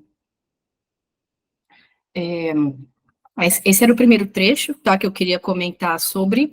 Aí, antes de passar o segundo trecho, peraí, a Paula colocou, essa informação está escrita no nosso guia alimentar para a população brasileira. É mesmo, Paula? Obrigada por falar, eu não sabia, então sabia disso, mas obrigada por comentar. E eu quis colocar esse primeiro trecho, Paula, fica à vontade, tá? Se quiser falar ou comentar outras coisas ou outras pessoas, só falar, gente, podem me interromper. Eu quis colocar esse primeiro trecho para vocês, porque ele fala, né, no vídeo vocês viram que ele, como foi produzido em 2014, ele está falando em 7 bilhões de pessoas, e a gente já chegou em 8,4 bi, né, e quando ele fala de 9 bilhões de projeção, eles estão falando até 2040, desculpa, até 2050, de 9 bilhões de habitantes, né? Então, vejam que essa projeção, esses dados que ele comenta sobre como é insustentável o modelo que a gente tem hoje, né, e que as pessoas deveriam comer muito menos ou não consumir para poder dar conta do que a gente tem, né, não faz muito sentido, não é socialmente, ambientalmente, não é nada sustentável. Pensando que as pessoas comem muito, muito mais, ele fala, imagina citando a população, novamente, ele está falando da pegada ecológica que a gente discutiu lá aulas atrás, ele fala sobre essa pegada ecológica nos Estados Unidos, o nível de consumo nos Estados Unidos apenas, né, e que se a China fosse consumir na mesma quantidade, e a China já decidiu que também vai consumir, não estou falando só de carne, tá bom, gente, estou falando no geral, de consumo no geral, mas se a China consumisse 5 vezes o tanto que os Estados Unidos consome, né, que já consome muito mais do que a maior parte da população do planeta, né, isso sob nenhum aspecto é sustentável, né. A Paula colocou aqui um link, gente, falando sobre o guia apresentou as primeiras diretrizes alimentares oficiais para a nossa população. Eu vou abrir aqui, porque eu quero ver depois também. Guia Alimentar para a População Brasileira. É um PDF que ela colocou. Nossa, Paula, obrigada por compartilhar. De verdade, obrigada. Tá? Então, gente, está o link aí, tá bom? Para vocês verem, caso vocês queiram. E ele é de 2021. Obrigada por compartilhar, Paula. Falando sobre as diretrizes nutricionais e alimentares, né? E aí, bom, esse é o primeiro trecho, tá? Vou passar o segundo para vocês, tudo bem? O segundo, o segundo não, na verdade, o trecho final. Aí ele está falando aqui, vocês viram novamente. Então, eles falam sobre sociedade de consumo e, né, a grande quantidade, o consumo de carne como não é sustentável, e aí no final, esse trecho ele tem 8 minutinhos, tá bom? E fala um pouco sobre agroecologia e sobre outros sistemas também, ou sobre outras perspectivas de modelo. Novamente, já tem uns anos, mas achei interessante, vou colocar para vocês, e aí caso vocês queiram comentar também, depois fiquem à vontade, tá? Aí eu já finalizo e a gente volta para os assuntos de energia.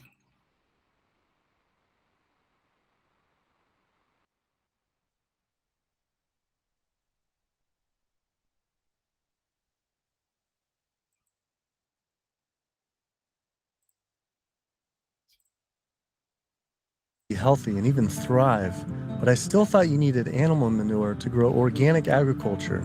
It turns out there's an entire movement with people growing food without any animal inputs. I visited Earthworks Urban Farm in Detroit, where they are working with and growing food for the low-income community. We tend to see ourselves as individuals in a bubble, and forget that we inhabit this land and this earth with other creatures. And so we have to learn how to share more, I guess. Josh here is working on his garden. You'll be surprised what you can do with what seems to be not a lot of space. About a 4x8. Yeah. What's your goal this year? How much do you think you can maximize that? I would push for 100 at least. 100 pounds. Please.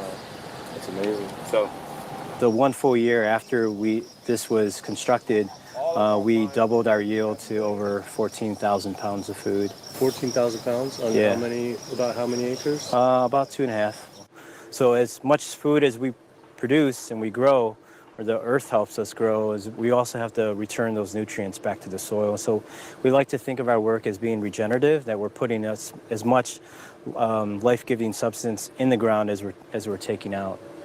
So just kind of healthier and safer to use vegetarian or vegetable composting and stuff? Yeah, that's what we found. But also because it takes less time, and it's a lot easier to manage. A lot easier, yeah. Yeah. And the soil is just as rich. No. Yeah, absolutely. Not only is it organic more compassionate, it's also more efficient. And in a society with this many billions of people, we need to be as efficient as possible. Some people might go back and say, if we embrace this primitive approach of only wild animals everywhere, and we go back to like a hunter-gatherer system, that sounds great. But that was 10 million people on the entire continent. Maybe a little bit more, a little bit less, no one really knows. Today, now, we have what? We have 320 million in the US, 25 million in Canada, another 100 and so many million in Mexico. So North America is up to almost 450 million people. Trying to figure out a way to bring animal agriculture in balance with 450 million hungry people is impossible. This is amazing. I didn't believe it when I first learned it, but 216,000 more people are born to the planet every day. Every day. It's extraordinary.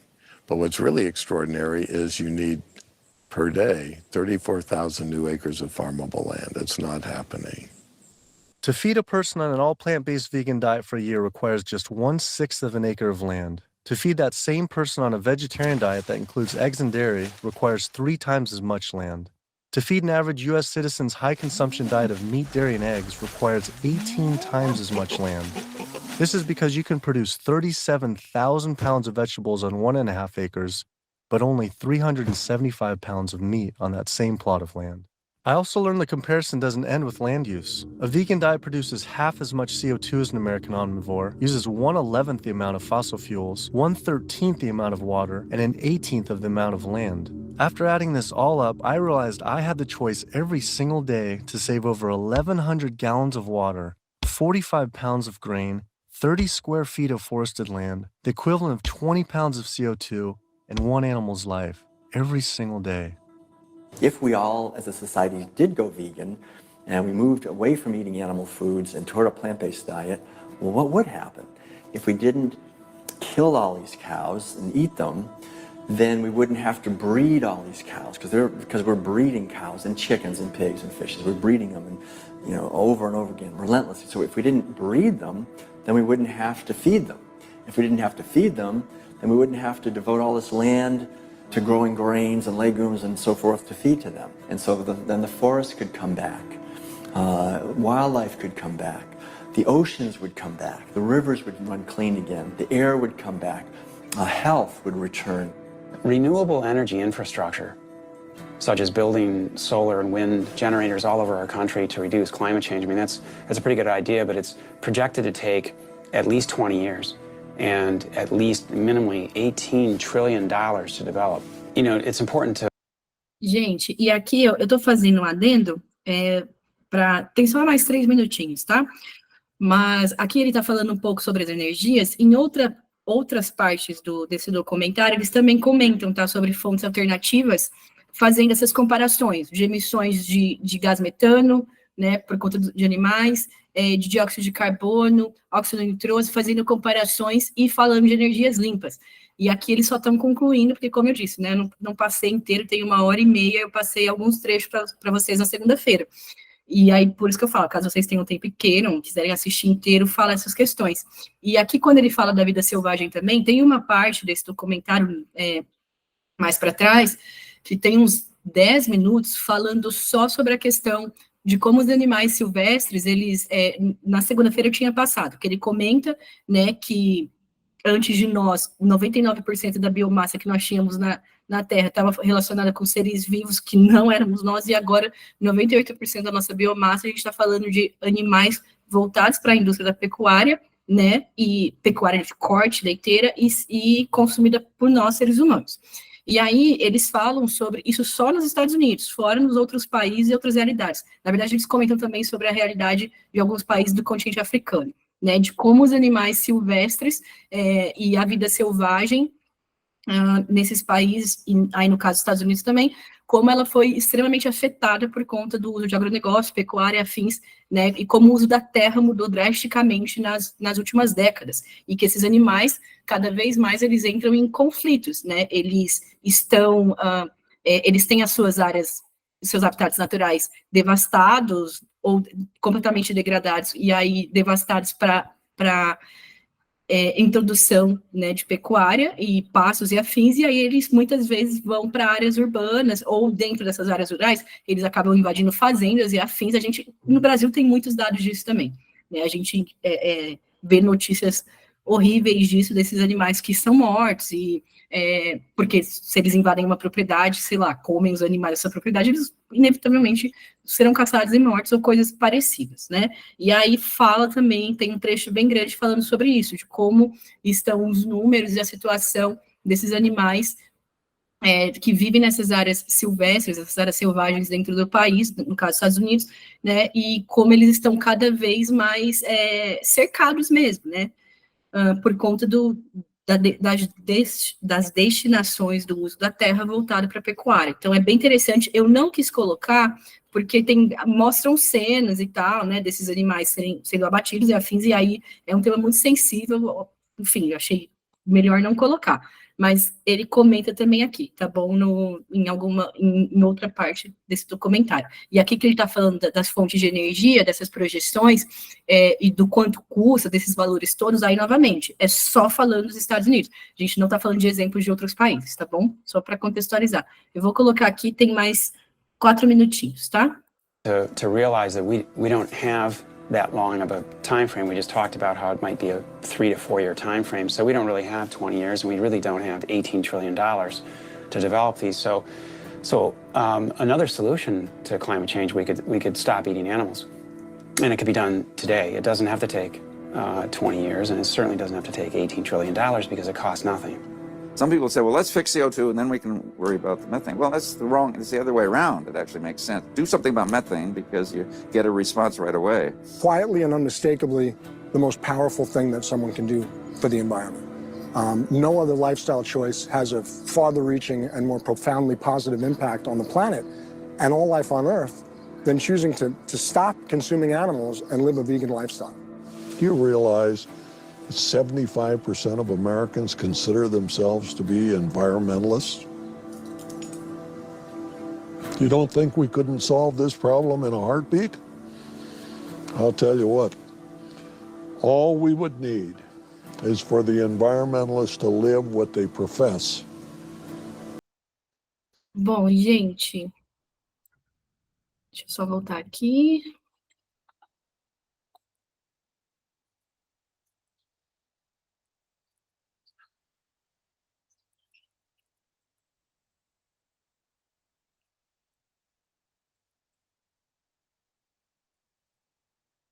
Certo. Então, esse daqui, como eu disse, né, eu quis trazer para vocês alguns dados que eles colocam. Esse final, embora seja muito mais utópico, e novamente, né, quando a gente pensa em desenvolvimento sustentável, tem muitas vertentes sobre isso, muitas pesquisas, tem muitos campos, eu acho que eu abordei alguns com vocês, né, e na sexta-feira eu trago mais alguns de pesquisas e afins que falam sobre o tema, mas, invariavelmente, né, essa questão do veganismo, que é pensando a nível global, a gente sabe que já há muito tempo se fala sobre, inclusive nos pontos de desenvolvimento sustentável, né, as diferenças em relação a dietas e afins, né, e a adoção de dietas e tudo mais. E aí, como eu disse na segunda-feira, o documentário ele é produzido, né, tem os pontos que são colocados sobre esse assunto que eu acho, né, aqui muito, muito importantes também se discutir, porque quando a gente está falando de desenvolvimento sustentável, esses assuntos são super importantes, tá? Então, como eu disse, se vocês quiserem, no primeiro encontro que eu mandei lá o PDF para vocês, eu coloquei outras sugestões de documentários também que abordam os temas de mudanças climáticas, tá? Esse é um deles, eu passei alguns trechos, porque é um que eu acho bem interessante, mas se vocês tiverem, enfim, comentários, críticas, falas, fiquem à vontade, tá? A Paula colocou aqui, vou deixar o link de um grupo do WhatsApp que legal, Paula, de vegetarianos e veganos de Mogi, e tem outro grupo na cidade, mas eu perdi o link, oportunidade para trocar receitas e conhecer novos sabores. Obrigada, Paula, pela sugestão, vou abrir aqui o link, tá? E, gente, ela colocou, se vocês verem aí no chat, tá bom? Se vocês virem aí no chat e quiserem, tem um link. Obrigada, Paula, por compartilhar.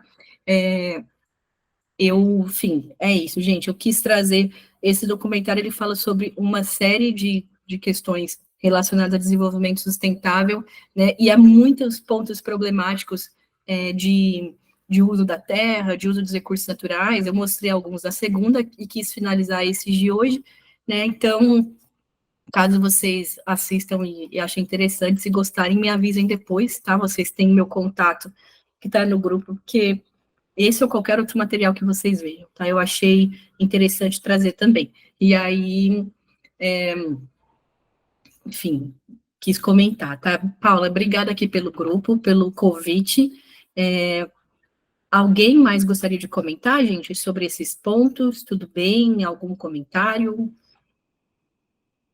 Alguma dúvida? Não sei, alguma coisa? Tudo tranquilo?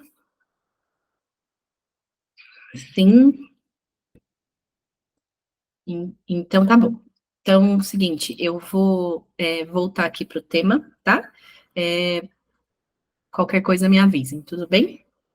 Então, eu estava falando para vocês sobre o uso de energia. Aqui eu coloquei sobre a China e o desafio ambiental, tá bom?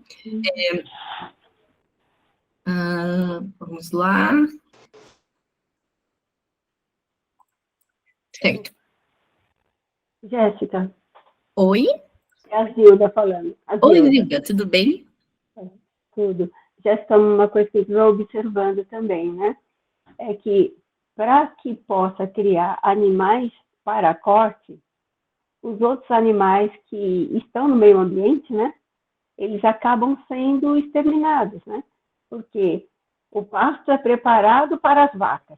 Então, todo aquele alimento que os animais, pode dizer, animais selvagens mesmo, né, faziam uso, acaba, assim, eles vão limpando o terreno para poder plantar apenas o que o gado vai comer, né? E com isso outros animais acabam desaparecendo. Assim como eu me lembro que você colocou, logo no começo de suas aulas, você falou quanto dos animais vão sendo exterminados, né? Animais que não existem mais, né?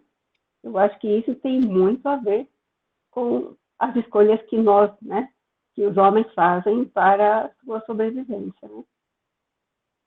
Sim, Zilda, infelizmente, né? Naquele primeiro encontro eu tinha colocado por que conservar o papel da biologia da conservação e coloquei lá alguns exemplos para vocês, né, da quantidade de espécies que já não existem mais, que não existem no planeta e que nós eliminamos ao longo da nossa existência aqui. E é isso mesmo, e o que eu comentei agora há pouquinho, né, que você também está falando, quando a gente pensa em desenvolvimento sustentável e novas formas de desenvolvimento econômico, ou nas formas de desenvolvimento econômico que nós temos hoje, né, se a gente reparar em todos esses encontros, esses assuntos estão todos relacionados. Quando eu comentei dos biomas, e aí os principais impactos ambientais que acontecem nos biomas, quando a gente fala de Cerrado, de Amazônia, a Mata Atlântica, beleza, a Mata Atlântica está relacionada também com urbanização, com industrialização, com ocupação, mas ainda assim, os campos no Rio Grande do Sul, as araucárias na região sul, toda a região amazônica, o Cerrado, o Pantanal, né, a gente tem as atividades econômicas desenvolvidas em comuns.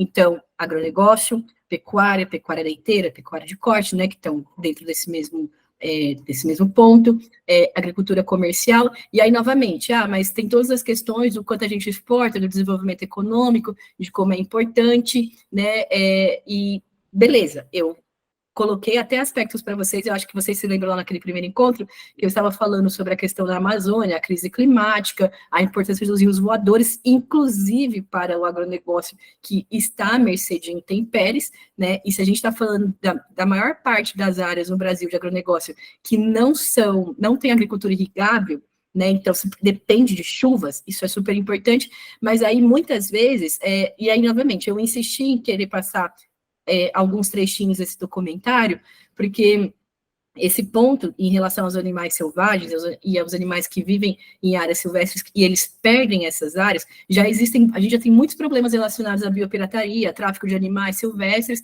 e aí tem esse problema maior ainda. Se a gente for ver esses biomas em comum, Cerrado, Mata Atlântica, mas Cerrado, Pantanal, Amazônia, se for pegar esses em comuns, os problemas que nós temos hoje de terras que são o uso da terra, né, que a gente tem terras que são transformadas em pastagens, você tem devastação de ecossistemas, desmatamento para que você possa, porque, novamente, esses animais, um boi, ele não vai adentrar uma área florestada, ele precisa de pasto, né, esses animais precisam de pasto, então, de áreas disponíveis para plantação, fora a quantidade de áreas que você precisa para plantação de grãos, que também comenta no documentário, né, se um animal em média, consome 60 quilos de ração, né, por dia, de grãos por dia, qual é o tamanho da área que a gente precisa para produzir grãos para esses animais, né? E aí, novamente, vocês acho que viram agora no final do documentário que o cara pergunta, né, para o pesquisador, então, essa mudança de dieta é pelos seres humanos, pelos ambientes. Não, é pelos animais também, por toda uma cadeia produtiva, pelas pessoas que trabalham dentro dessa cadeia produtiva. A gente tem um sistema muito, muito, muito cruel na produção disso tudo. E aí, o ônus ambiental disso é gigantesco, né? Quando a gente exporta, vou dar um exemplo, 1 quilo de carne, não está embutido, será exportado, sei lá, por $30, eu não sei, tá? Estou soltando aqui um número. Nesse valor não está embutido o ônus todo que a gente tem. Então, o uso da terra, a devastação de ecossistemas, e toda a cadeia, como toda essa cadeia produtiva está relacionada, né? Porque você tem devastação de uma área para pastagem. Aí, os animais silvestres, né? Os animais selvagens que viviam nessa área, eles são invisíveis, pode ver. É a mesma coisa quando ocorrem tragédias ambientais e afins. A gente, muitas vezes, esquece de falar sobre os animais, as espécies que estavam nessa área que foram atingidas. A gente pensa, claro, pensa nas pessoas, tudo, né? Mas e aí? Toda essa questão de estiagens severas, de secas, né? E das espécies que estão nessas áreas, das queimadas, dos incêndios, que é isso, é um assunto, a gente começa a falar e não há como não ficar mal, eu sei disso, mas muitas vezes se fala dos impactos em relação à produção, à economia, aos seres humanos, mas e os animais dessas áreas? Então, quando você transforma áreas que você tinha animais silvestres vivendo em áreas de pastagens, é esse exemplo justamente do que você falou, esses animais estão desaparecendo, né? Ou eles são mortos porque eles invadem as áreas que têm, enfim, essa pecuária sendo desenvolvida, ou essas produções de animais, e são mortos também, né? Ou eles acabam morrendo porque não conseguem nem se deslocar. A gente tem muitos exemplos disso, então, e em comum, né? No Pantanal acontece isso, Cerrado acontece, a Amazônia acontece, né? A expansão e a devastação em outros biomas também. Então, é uma questão que é muito complexa, né? É desde o uso da terra, a devastação de ecossistemas, a mudança nos habitats de animais selvagens que perdem completamente o seu habitat, né? Muitas vezes, e não estou dizendo que eles são extintos, mas o número dessas espécies, o número desses animais, com toda certeza diminui. né? Fora isso, a contaminação do solo, a contaminação dos lençóis freáticos, né? E aí as outras questões ambientais também, os conflitos por terra, né? O Brasil é um país que dentro da América Latina, a gente tem muitos conflitos por terra e muitos conflitos fundiários, mas o Brasil está relacionado com uma série desses conflitos, né, que é muito sério em áreas protegidas, em terras indígenas, em outras áreas. A região norte lidera conflitos, mas o estado de São Paulo, por exemplo, o oeste de São Paulo, onde é o Pontal do Paranapanema, tem um monte de conflitos de terras envolvidos também, né, essa questão fundiária. Então, é um assunto muito grande, muito complexo, né, a gente vê que o ônus disso tudo, novamente, a gente está falando de atividades econômicas, de desenvolvimento dessas atividades econômicas, mas essas implicações também no mundo natural, né? O ônus disso tudo é realmente muito, muito, muito grande, né? Não tem como não se incomodar, né?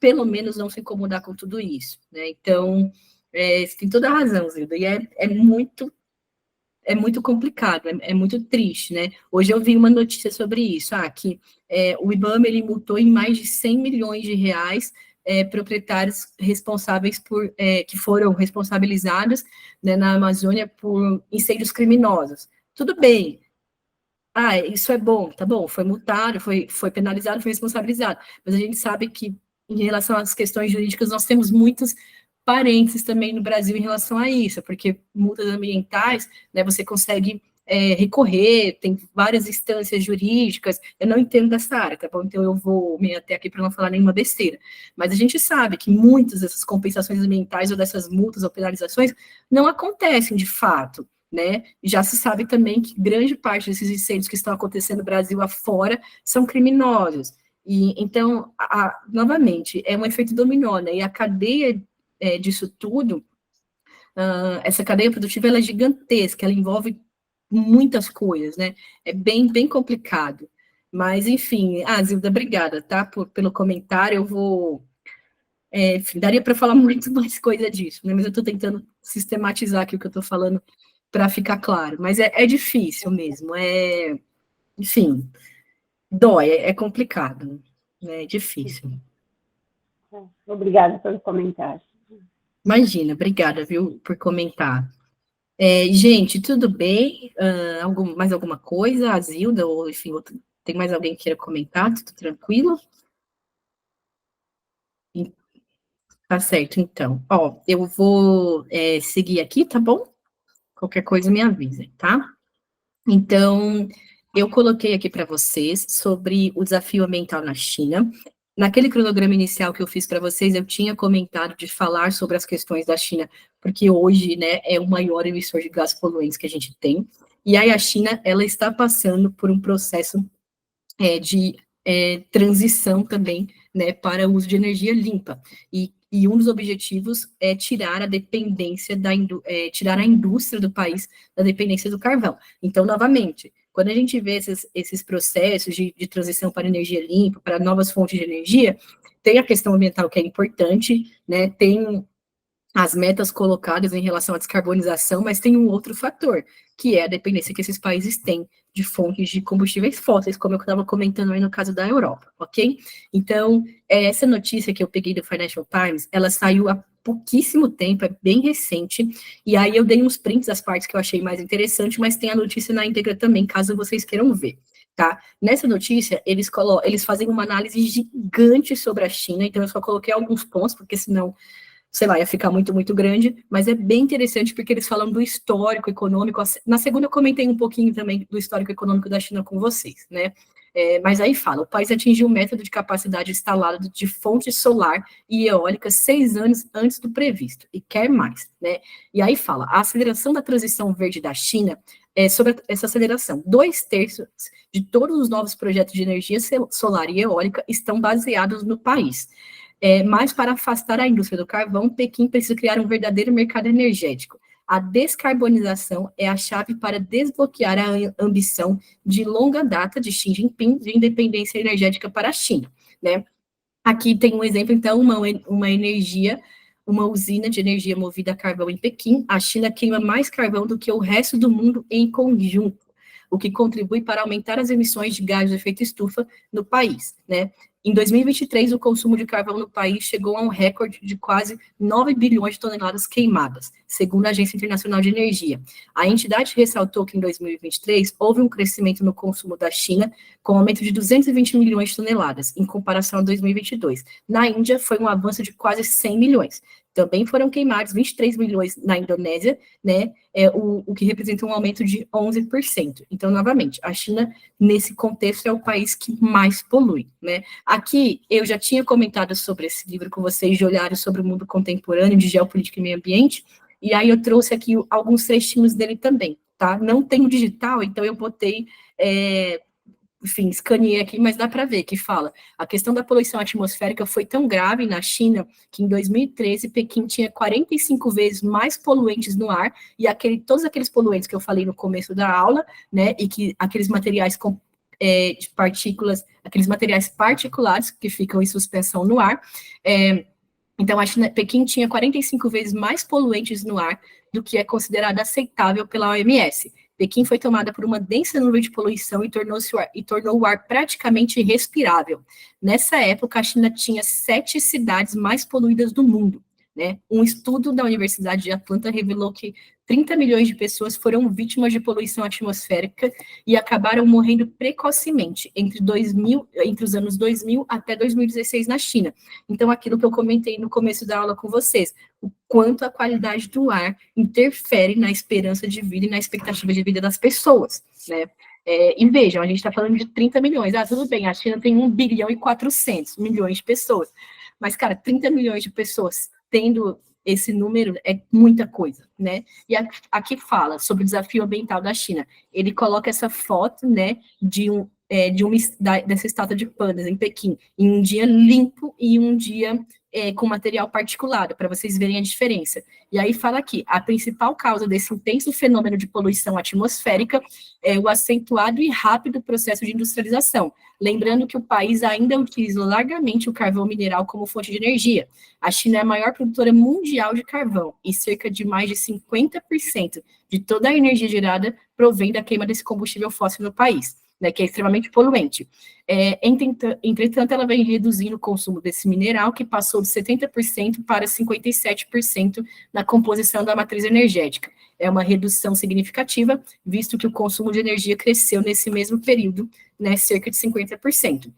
Então, quis contextualizar esses pontos, né, e lembrando, é super importante no contexto atual que a gente tem no planeta falar sobre a China, porque como que a gente vai discutir questão ambiental sem discutir o papel da China, tá? E aí aqui, a matéria que já fala, né, que esse efeito, que as emissões de gases no país são puxadas por usinas de carvão. 2023 foi o ano mais quente da série histórica na China, só não lá apenas, né, como na maior parte do mundo, com ondas de calor impulsionadas pelas emissões de carbono, né? Na foto, carvão em parque industrial, numa província chinesa, tá? Aqui outra foto, essas emissões de gases de efeito estufa são puxadas por usina. O país construiu uma série de novas usinas movidas a carvão nos últimos anos, mantendo o uso contínuo. Aqui outra foto, China disse que atingirá o pico das emissões antes de 2030 e deixará de adicionar o carbono na atmosfera até 2060. Essa foto é uma área de mineração de carvão, né, em uma das áreas. Lá o gás natural é visto como uma opção para deixar o uso de carvão em direção às energias renováveis, né? Aqui outra foto de uma usina movida a gás, ok? Aqui eu coloquei uma outra foto que, ao mesmo tempo, a China está construindo mais fontes de energia solar, eólica e outras renováveis do que todos os outros países juntos, né? Essa é uma fazenda solar, uma vila ao norte de Pequim. Então, vejam, áreas gigantescas e como a China tem investido nessas energias.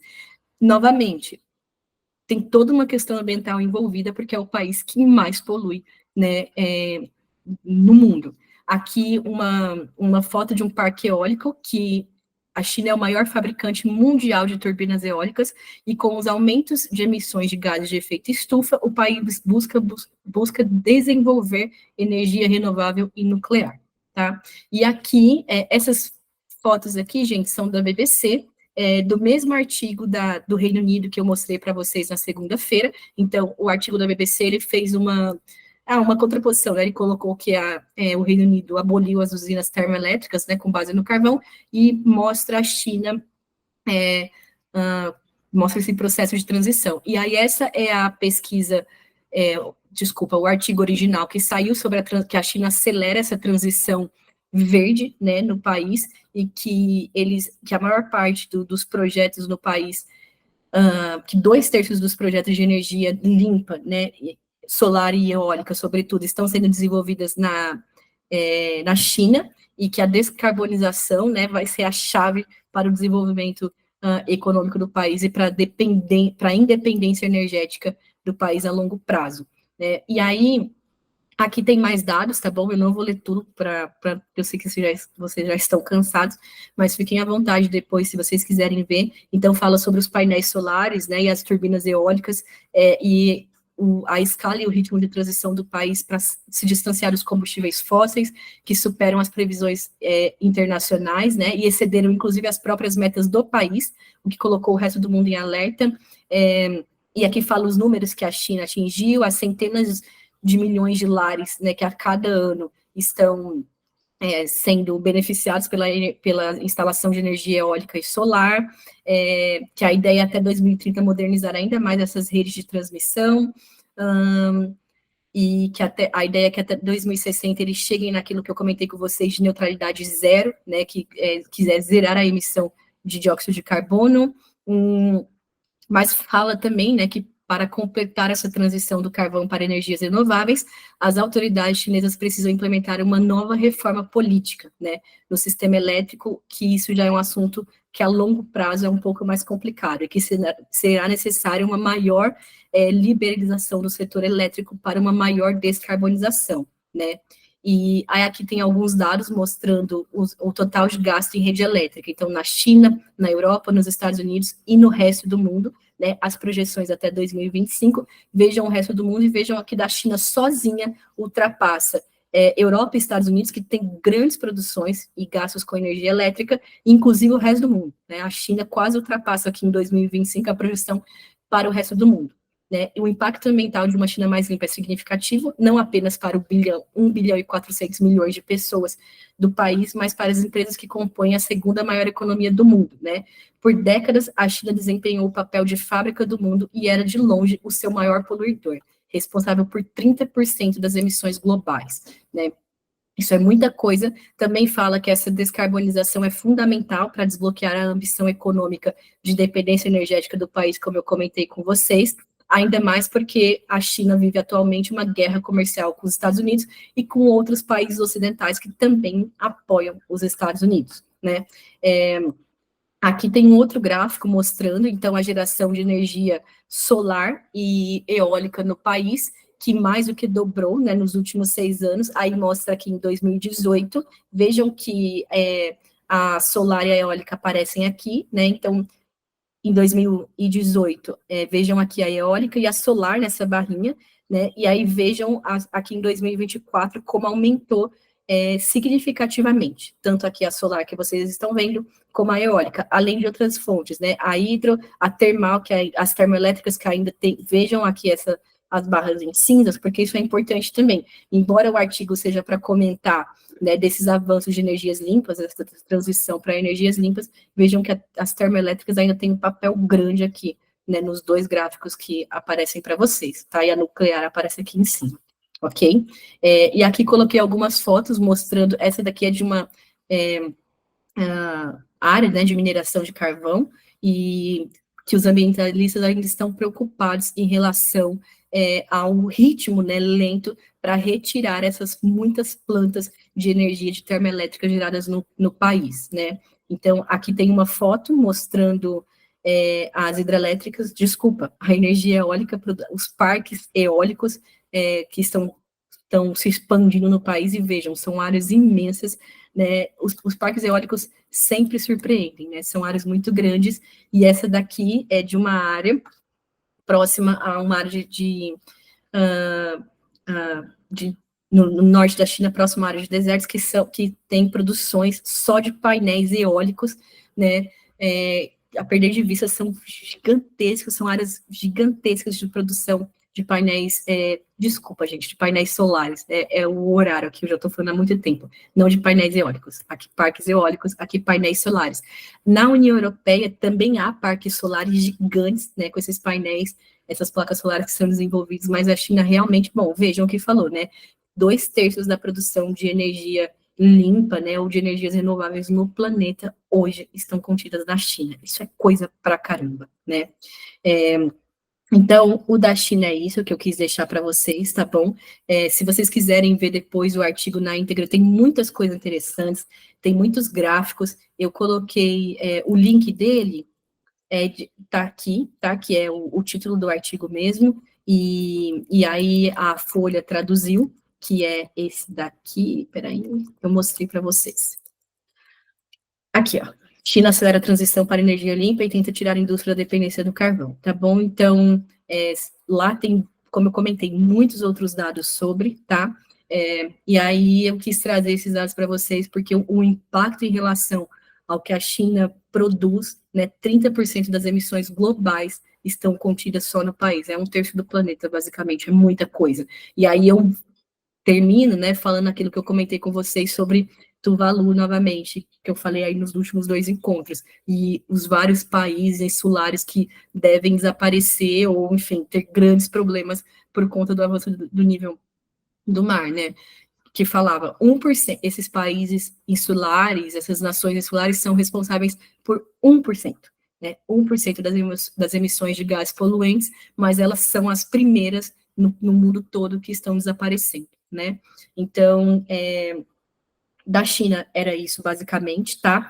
Eu deixei, gente, como... Eu já vou mandar esse PDF para vocês, e aí eu deixei como sugestão, aqui no final, alguns artigos, caso vocês queiram ver. Eu vou comentar na sexta-feira também, tá? Mas aí é sobre o Brasil, que é essa última parte sobre o Brasil, eu comento com vocês na sexta, sobre as energias renováveis aqui, e aí eu deixei esse daqui da revista FAPESP, aqui tá o link da revista, que vocês conseguem baixar em PDF. A revista FAPESP, né, todo mês ela traz um lançamento sobre as principais pesquisas que estão sendo desenvolvidas no Brasil e no mundo, e é muito legal, porque é uma pesquisa de divulgação científica, né, de tudo que vocês imaginarem que está sendo produzido no mundo, no campo da ciência, em várias áreas diferentes, é que aqui eu peguei sobre a questão ambiental, né, mas tem de tudo que vocês imaginarem, e é muito legal, tá? E aí, aqui tá o link para vocês baixarem em PDF ou ver online, ela tem um esqueminha no site que você vai lendo como se fosse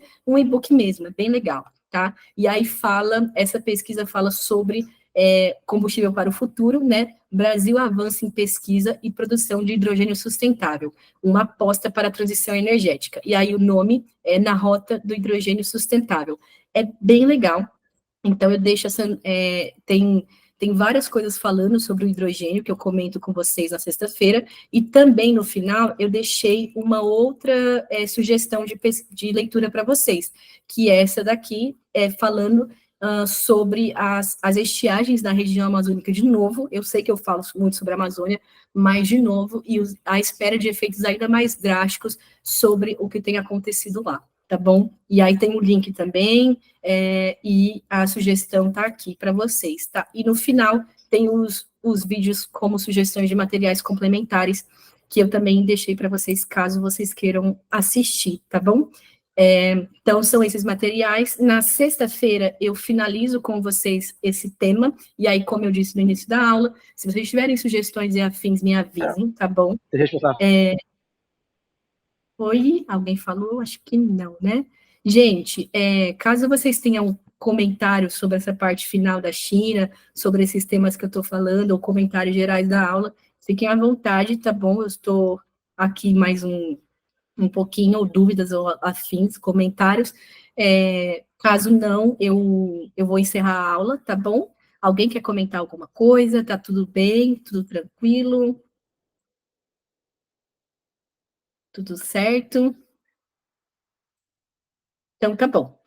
Então eu vou encerrar a aula. Obrigada pela participação de vocês todos, tá bom?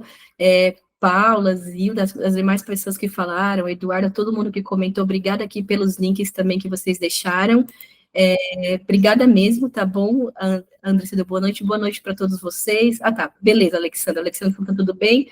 Então tá bom, caso vocês tenham alguma coisa, como eu disse, me avisem lá no grupo, ou no privado, enfim, fiquem à vontade, na sexta-feira eu finalizo tudo com vocês. Obrigada até aqui pela participação de vocês todos esses dias, tá? E pelas trocas. Espero que vocês tenham gostado desses assuntos, que tenham contribuído de alguma forma.